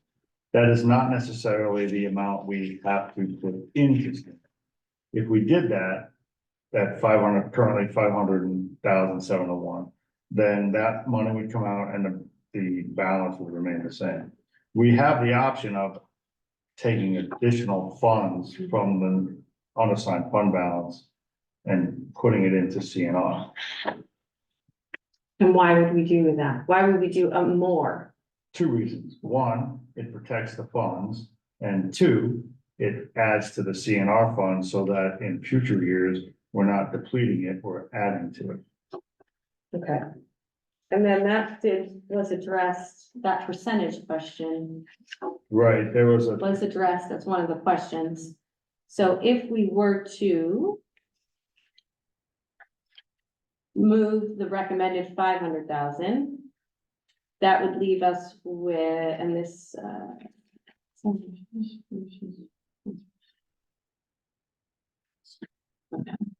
we already transferred the 16,000. yeah.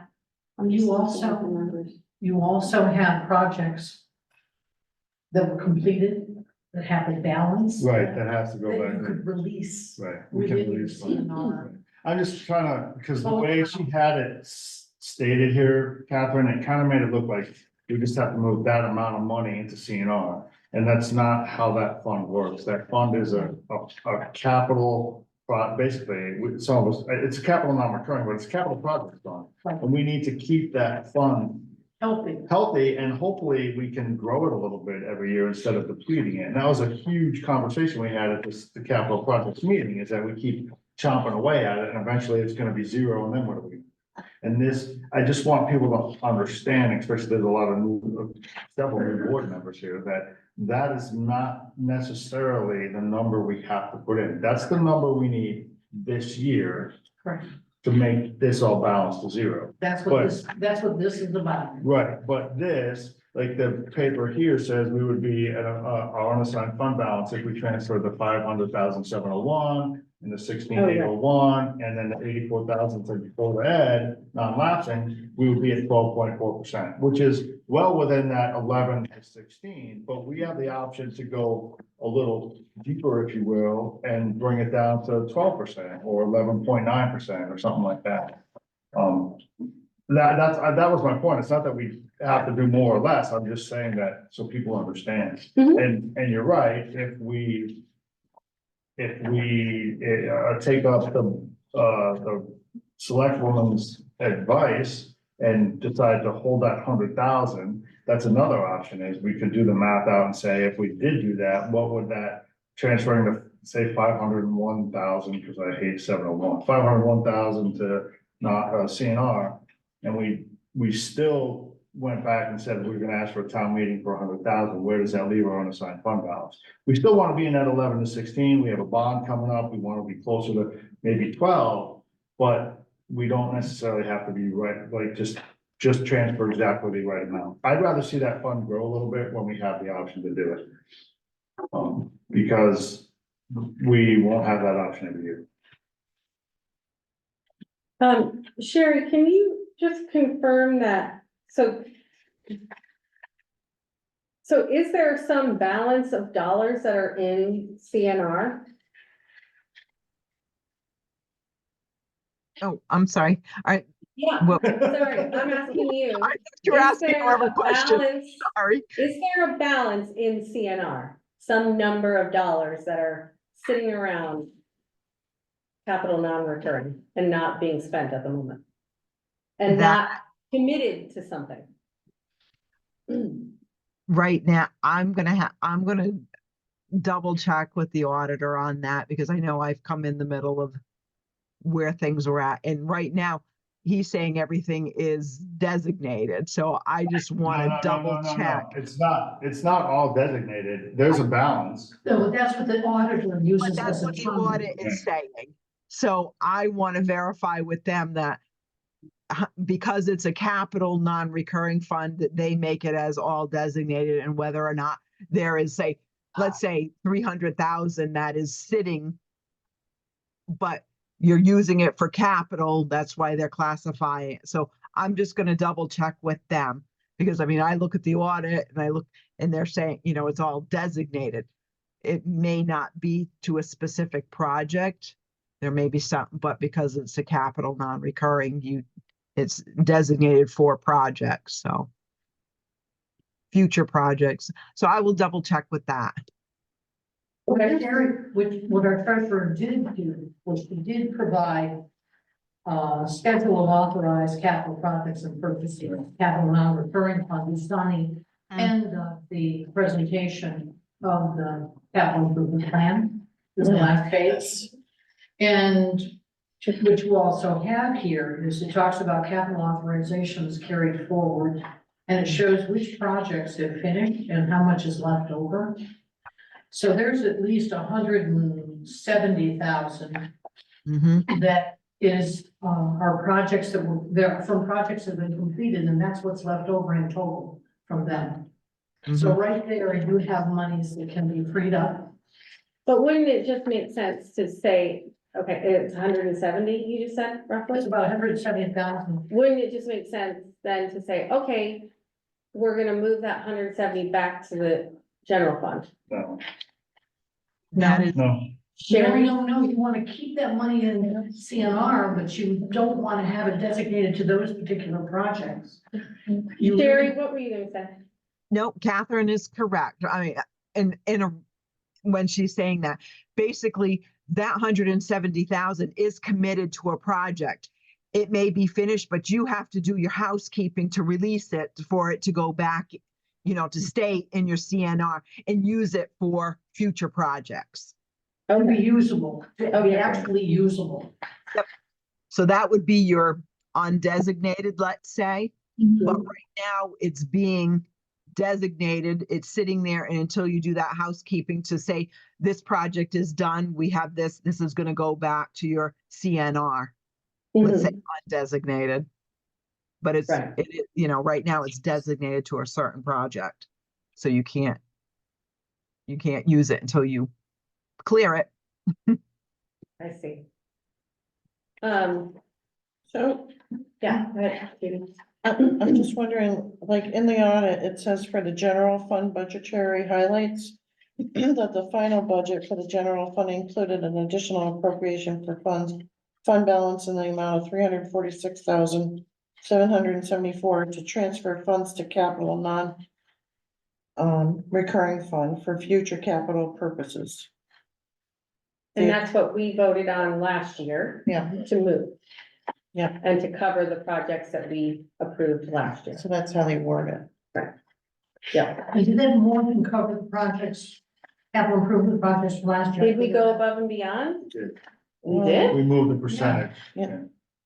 We It always, says the fund balance. we of always move a capital. percentage, we don't move a hard, well, it's a hard number because but it's a percentage, Right, and what you do when you consider moving the monies is you go, what's my resultant, right? percentage going to be in my capital non-recurring fund? And you're unassigned fund balance. You I'm can- sorry, in the unassigned fund balance. Yeah, so last year that was 13.6%. And we And then moved, 2023. and then it doesn't have an indication of what that brought it down to. I wanna say, I could look. It was somewhere in like 11%, I think, is what we, Right. But that's really just a point in time, that number. And then that's what we found out in the audit, like, oh, look, it went back up to 16%. So we're, no, that's two different numbers. You're talking about two different numbers. I don't think so. So When we move money into the capital non-recurring fund, we're taking the audited figures from last year at the end of this, and that's what Judy keeps referencing, 16.3%, right, is what we have in unassigned fund balance versus our budget.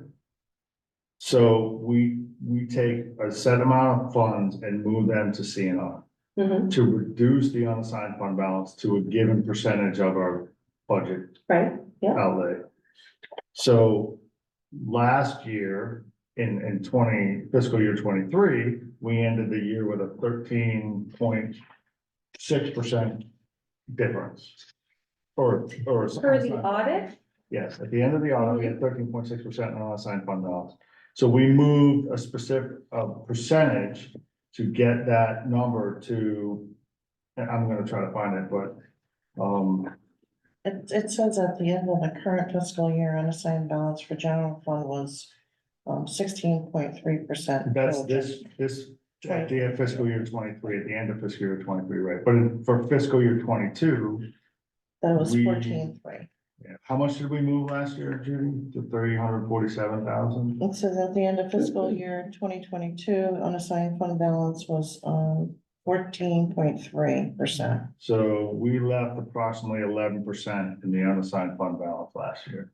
And moved we moved 346,773 or something like that. right, to capital non-recurring. right, so And then what, over the course of the year, that number unassigned moved up to that 16%. right, number. well, because we didn't, the different departments or whatever didn't spend their lines because of different Correct. reasons. Yes, right, Right. totally. So I it think- keeps going up, and that's what I'm saying, is that now we have an opportunity to possibly put more money back into CNR so that we don't keep chopping it in the wrong direction.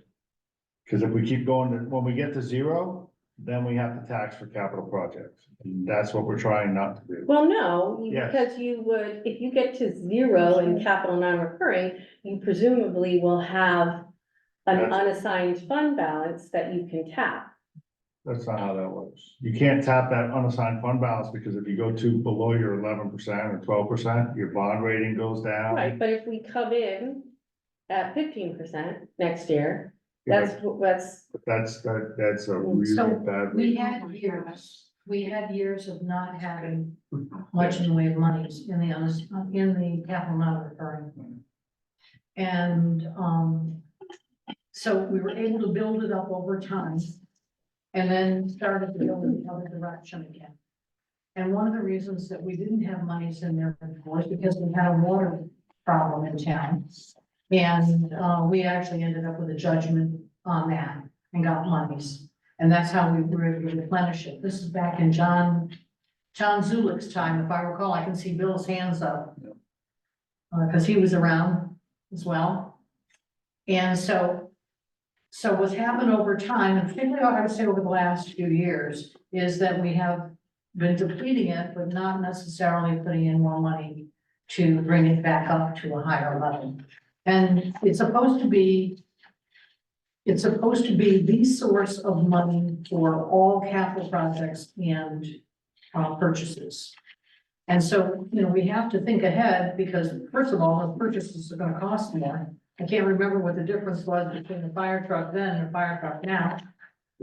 And so what we used to do is we used to have town meetings to make those major decisions, and those were sprinkled throughout the year. When they were sprinkled throughout the year, people weren't able to look at everything in concert, like all of our bills, so to speak. And it would be, okay, we need a new fire truck, so you got a town meeting to buy a new fire truck. Okay, the point is to get whatever you can to get in there and to build it up as high as you can, because you never know when you're gonna have to buy something super expensive. You never know if, if we have a major problem here, what we're gonna have to do in our buildings. I can tell you that fire marshal inspected these buildings yesterday. Oh, that's yesterday. And Knowlton has significant issues in their basement. So over time, we're gonna have to do something about that. And we need to be able to build up our designated fund to be able to fix it. Okay. I think we're gonna have to square away all the funding questions between now and next week. I don't think we have to vote on it tonight. I do wanna, though, open it, because we haven't really talked about projects themselves. The things that we're funding with this plan, we've been going down the rabbit hole of funding and percentages. So looking at that capital improvement plan, do folks have questions about those? The air exchangers, the AC handler, the trucks, the tractors? Are we comfortable with those projects? Again, are these defensible investments for taxpayer dollars?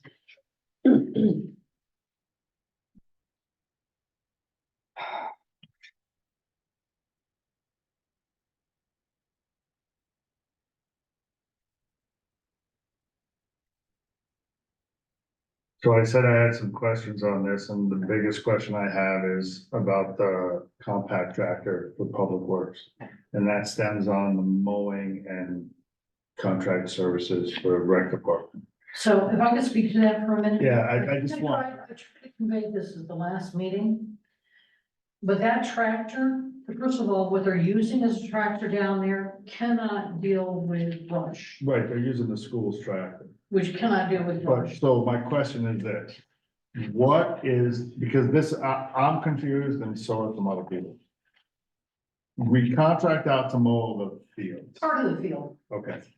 What parts do we contract out? And then what? baseball fields- fields, Okay, for example, that okay. area. The baseball field, the soccer field, I assume. And what we do is, and I will get this written up for you specifically, but what happens is Public Works also goes out there and does an initial mowing Okay, before they have that contractor come in and do the regular mowing. okay, So when they go to do that mowing, they need something. And I think they do that twice a year for whatever reason. But they also do work on other parts of our properties. And, they also ultimately are figuring that they're probably going to need to use it somewhere on Cable Rock. Okay, because we have things that we need to do over there as well. So again, the school's tractor, while we appreciate them letting us use it, we buy for it because they need to use it. It's too small for the work that these guys, the, Public Works needs to do. And even to the point of carrying materials down the way you would in a tractor to do their work. So, in terms of the other mowing contract, that is for the baseball fields and those things which are associated with the activities Okay. from Parks and Rec. I think I'm confused too, because I feel like, is it Casey? Is that right? Is that his name? yes. Yes, Casey. I feel like he said in regards to the Kubota tractor, it would help us make our fields look better. Our fields look really crummy. But then I'm hearing that we're contracting someone else to do the fields. So that's They're why not I'm doing confused. fields. What they're doing is what I would consider to be regular mowing, weekly mowing, that kind of thing. Public Works isn't doing weekly mowing down there. Okay, but what would they be doing with the Kubota tractor on the fields? They'd be They doing would some be sort of doing, first special of all, they mowing? were doing the mowing, the initial mowing where the stuff's gone up to here. You know, the beginning spring, whatever you wanna call it, they would be taking it down with that. They're also using it at other places. When you talk about this particular tractor, you're not talking about just a tractor, you're talking about something that you can put implements on to do work on the roads, whatever, okay? So it's not just for mowing. So again, I will lay out, we try to give information about what the mowing was that Parks and Rec required. But that mowing is separate and distinct from the mowing that these guys do. So I'll get a list of all the places they mow and all the places that they have to basically beat back the brush because they can't do it with the other tractor. Go ahead, Judy. Did we look into cost sharing with another town? Like I know a while back, they had a piece of equipment that they shared with Eastford. I'll ask about that. Again, sometimes it's a matter of you're buying for the same piece of equipment. So that would be a tough battle for that, but Say that again? it'll be tough because they're gonna be looking at the same time frame, you know, where, Yeah. which is the problem with They the could school, look at it. besides it's smaller, you know. Right. Mike needs to mow the ball field at the same time, these guys need to do other things, so. Right. I just want, I I think, think, well, hold on one second, because Keith got stepped on. Yeah, you mentioned, other implements for the tractor. What comes with this tractor? Let me think of what you mentioned. Was it back? It's in the minutes. Would a mowing deck have to be, would that be part of it, or yeah? No, they were looking for that. it's a brush hog. Brush hog. A brush hog, landscape rake or York rake, and I believe the bucket. And I believe there was a set of pallet forks as well, but I have it somewhere, I'll try to find it. You can Google, just type in Kubota blah, blah, blah, Yeah, and don't you'll, look at that because it's wrong. oh, is Yeah, it? it's, Well, that's why they don't want to come. that description is not 100%, yeah, if you look, you have to look at what he submitted the capital expenditures, let me see if I can find it. Yeah, my point was that you have to spend a lot more money just to get some needed attachments, you know, that's what I'm just trying to think. Well, it's not, they can't attach those things to the existing mower. No, I understand that, but are any of those included in the? Yes, he did Yes, have, yes. he did have something. Okay. That's included, yeah. All right. Yeah, that, it's a.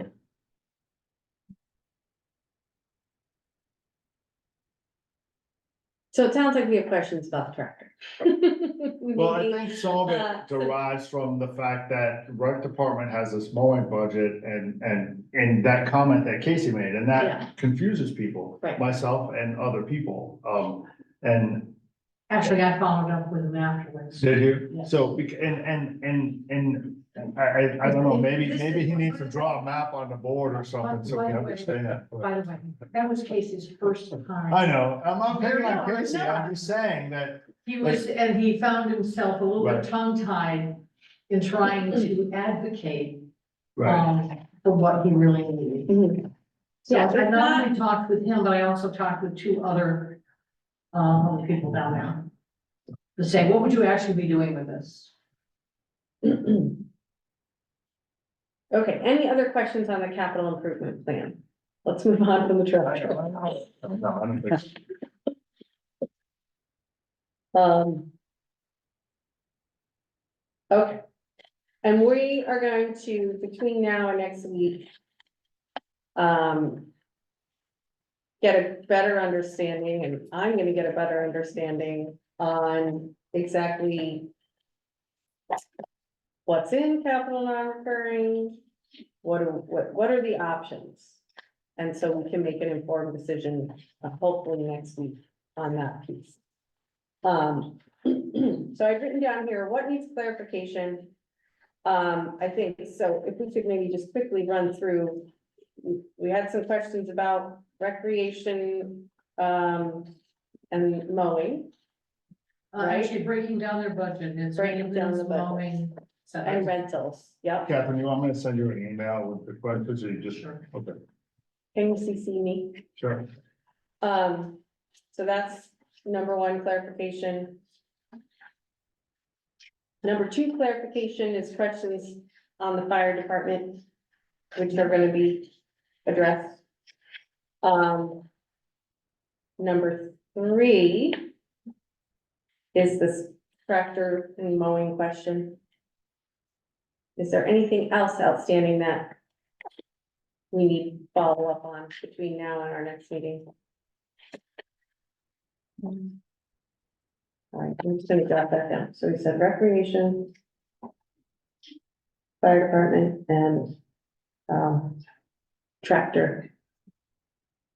Okay, and we said we don't feel that we need to have any department heads come next week. Question three, what recommendations do we want to make? We have in the past, as a board, said, okay, you want X%? Well, we can't do that. We can only do Y%. Now tell us, what does that do? You know, what does that do to this budget if we only give you Y when you requested X?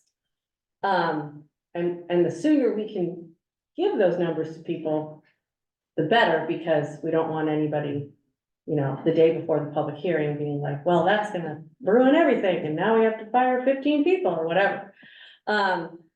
So are we in a position this evening that we want to go, do we want to vote as a board and say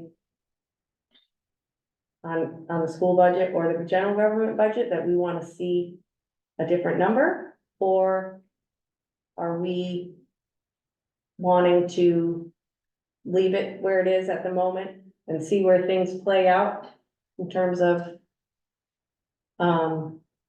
you know, insurance, what's that gonna come in? If we get any more information about Region 19, what's happening with that budget? The question on the motor vehicle tax, it needs to be researched. Also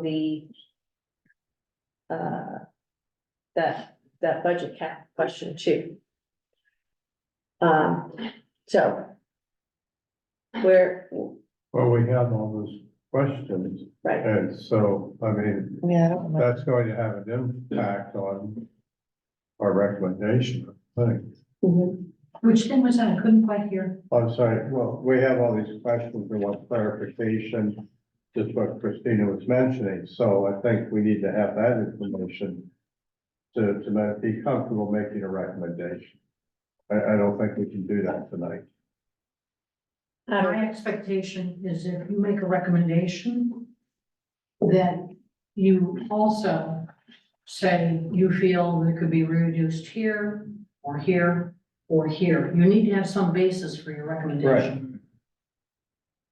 Well, I agree with Keith, like, we have some questions Yep. that are unanswered, so I can't make a recommendation on anything, because I don't think it's fair to the other departments. Until I get clarification from those departments to see if they still fit in what my mind is appropriate. And I know, like, so I'm just looking at the calendar here, so next week we'll have answers to those questions. And I think that's when we would have to say, maybe we need to recommend X, Y, or Z, whatever. But I don't think it's fair to anybody, any department right now, to say, we think that you should cut here when we haven't gotten an explanation or answers to questions from other departments. Unless there's a department somebody feels is way so far over budgeted or out of control.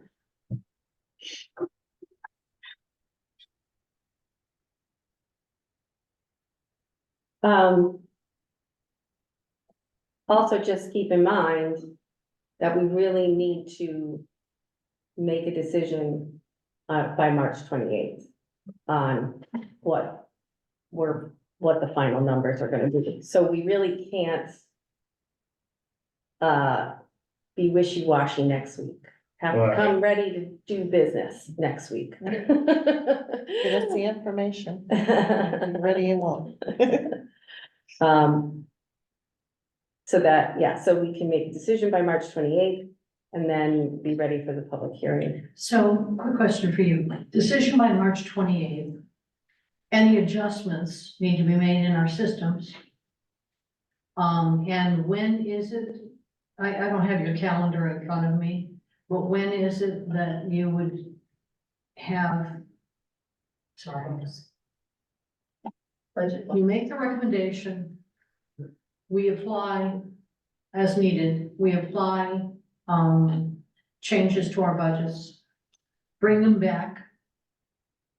So you're saying by the 28th one? So I'm saying next week on Thursday, Yeah? we as a board at that point would have to say definitively, okay, you want X%, but we can only give you Y. What is the impact of that? Then the general government and the school could come back on March 28th, say, here's what the impact is. And then we would have to make a decision at that point. And what would what kind of a decision would you be making on March 28th?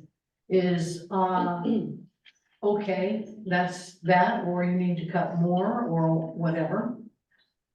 Because we have to make, when we make changes to these, we gotta go into the system and make changes and produce more reports and new reports and all of that. So I just wanna make sure that when it comes to the public hearing, you actually have the information that you need to substantiate what you're putting out. So isn't our budget books due on April 2nd? No, so and actually technically. March 28th, April 2nd is not much time to make. Technically, That's what yeah, I'm yeah, saying. yeah. I did send you a schedule about budget books. No, So- I know, I don't have it in front of me. Yeah, just to clarify. So technically by our budget calendar, we have until April 2nd to make a decision as a board. So, I'm imposing March 28th as an earlier deadline to give us more space. You say you need to make a decision. What is the next thing that happens after that April 2nd decision? So that public hearing is on April 9th. Right, so. You still have to adjust. So again, we don't have much Still have time to to have the change budget books done a week before the public hearing. right, So that's why I'm saying March that's 28th. why what she's saying is that, but by March 28th. Whatever we want, whatever, and I'm not looking at, I gotta look at the calendar. Yeah, so it's still only, it's not, well, it would be more than a week. From, I can actually, I think I looked up the Hold on. dates from last year. So last year, the budgets were approved by Board of Finance on March 23rd.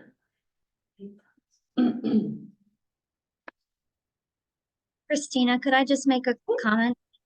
So the Board of Ed has a meeting scheduled for March 21st, and then we don't meet again before March 28th. So it's possible we could call a special meeting, but that makes it tricky because it couldn't be on a Thursday night. And it's often challenging for us to get a quorum not on a Thursday night because that's what people have set aside for Board of Ed. So if the Board of Ed doesn't get a decision on their budget until the 28th, we don't have a meeting again until after April 2nd. Well, so I actually have to ask a question. Where did April 2nd come from? Because that's a That's just Tuesday, on the budget calendar, that was the. but we don't have a meeting scheduled for April 2nd. I don't know, yeah, we'd have to have a special meeting.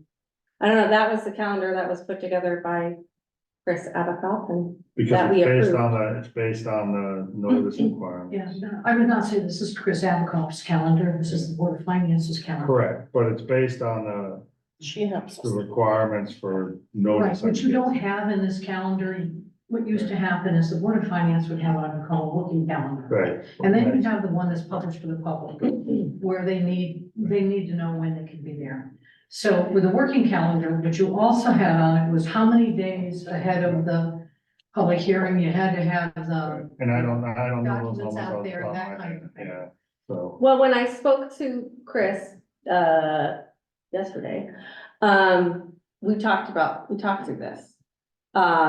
And she said, you know, if we made a decision on March 28th, we could expect to have the budget books produced by April 3rd. That's what my understanding is. So March 28th to April 3rd. Mhm.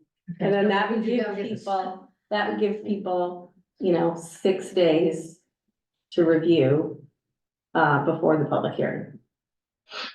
Because once you give us, if you cut us, we don't have to come back and show you what we cut, we just have to Correct. make the cuts Gonna make the and cut. match it. So there's not a secondary level of approval through you, just through the Board of Education, if I am following this correctly. We don't have Unless to you- come back face, right? Unless you come back and beg, right? Unless we come back and where the cuts have had to be applied are really untenable. Right, And if that's the case, you're just saying that, hey, on March 28th, you're just gonna say, that's what it is. Right. Because we won't have time to make changes. After that and we have in the past done something to that effect and then had to move the actual budget hearing in the, That's just which we're it. trying not to do, but We don't wanna avoid it, we don't want. we don't wanna do it. I don't think that we need to do it.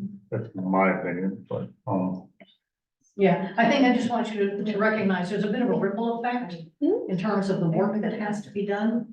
And we only have, you know, a part-time treasurer, and so we're trying to work with whatever we can. Mhm. She won't be full-time until April April 1st. 1, right? Well, and I think that's, as I said, we need to come ready to do business next week.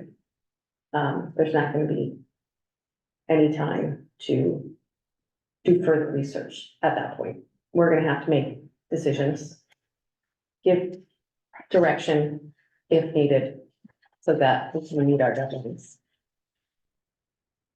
And I get it.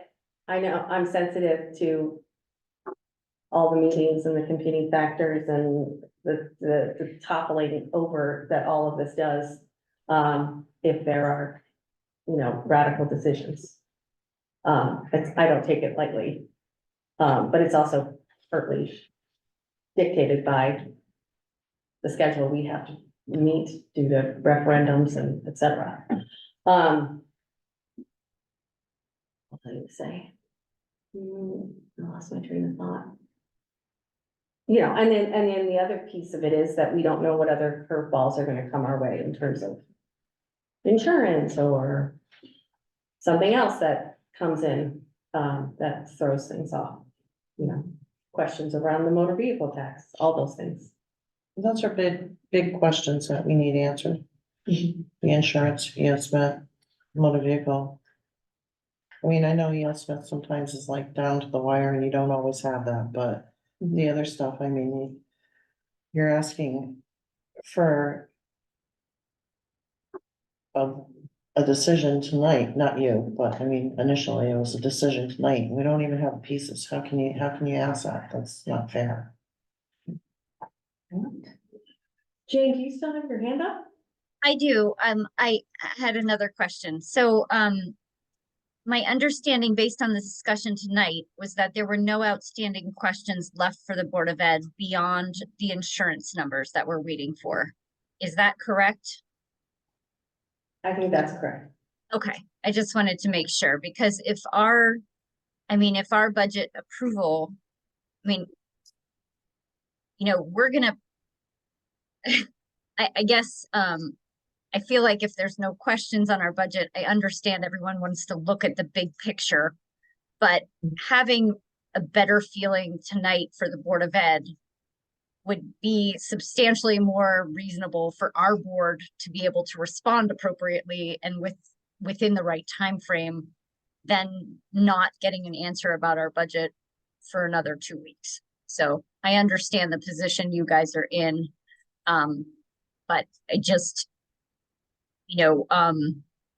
obviously the insurance numbers will affect us.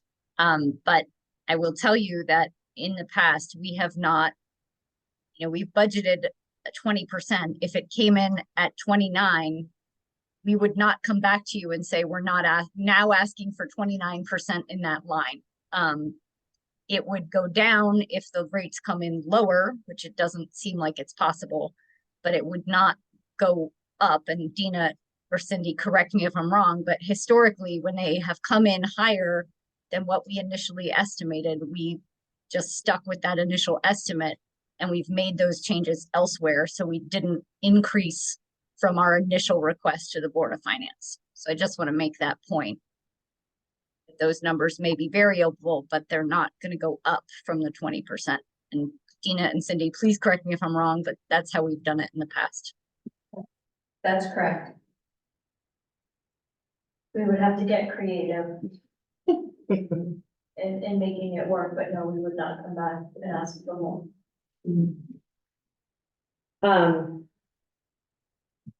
Yeah, I mean, I think, yes, you are correct in pointing out that we didn't have a whole lot of questions about the school budget. I think you can read into that what you want. But I can't make a decision on just the school budget alone. It is part of a much bigger whole, and we have to take all the pieces into account when we make a decision. So. Okay. So does everybody understand where we're headed on the schedule? And again, we're coming to do business next week and make decisions.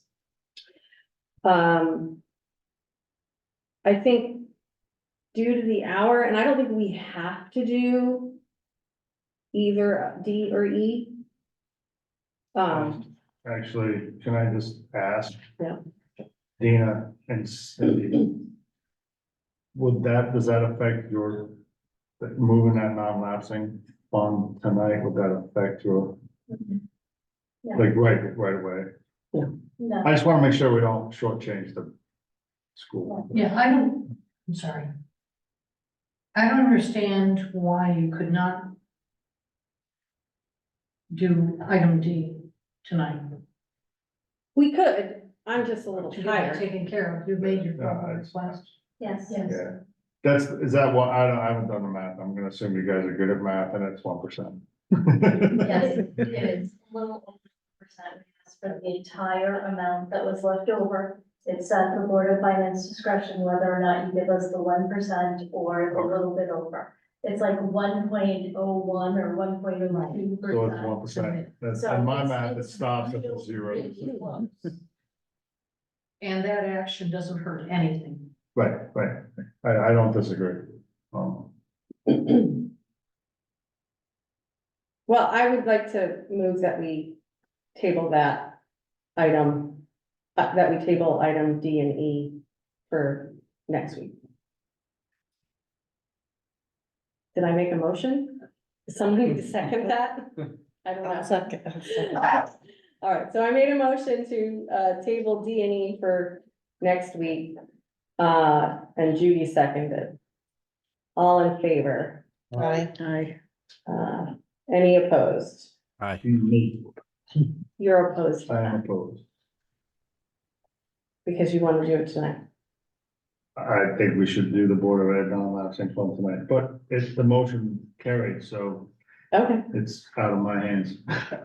all right, I'm just any Stating my abstentions? opposition to the motion, that's all. Any abstentions? No, okay. And review budget calendar, we basically already did that, so I don't think we need to do that again. And agenda items for next meeting, we just said that we're gonna move the B and E to next meeting, and then also, vote on budgets at the next meeting. Anything else for next week?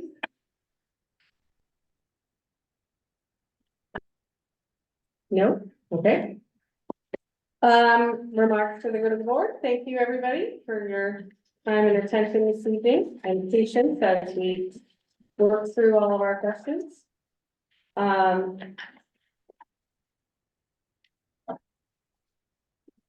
With that, I will say, does anybody want to make a motion to adjourn? So, Keith made the motion, Judy seconded. All those in favor? Aye. Aye. Aye. All right, thanks, everybody. Have a good night. Thank you. massive.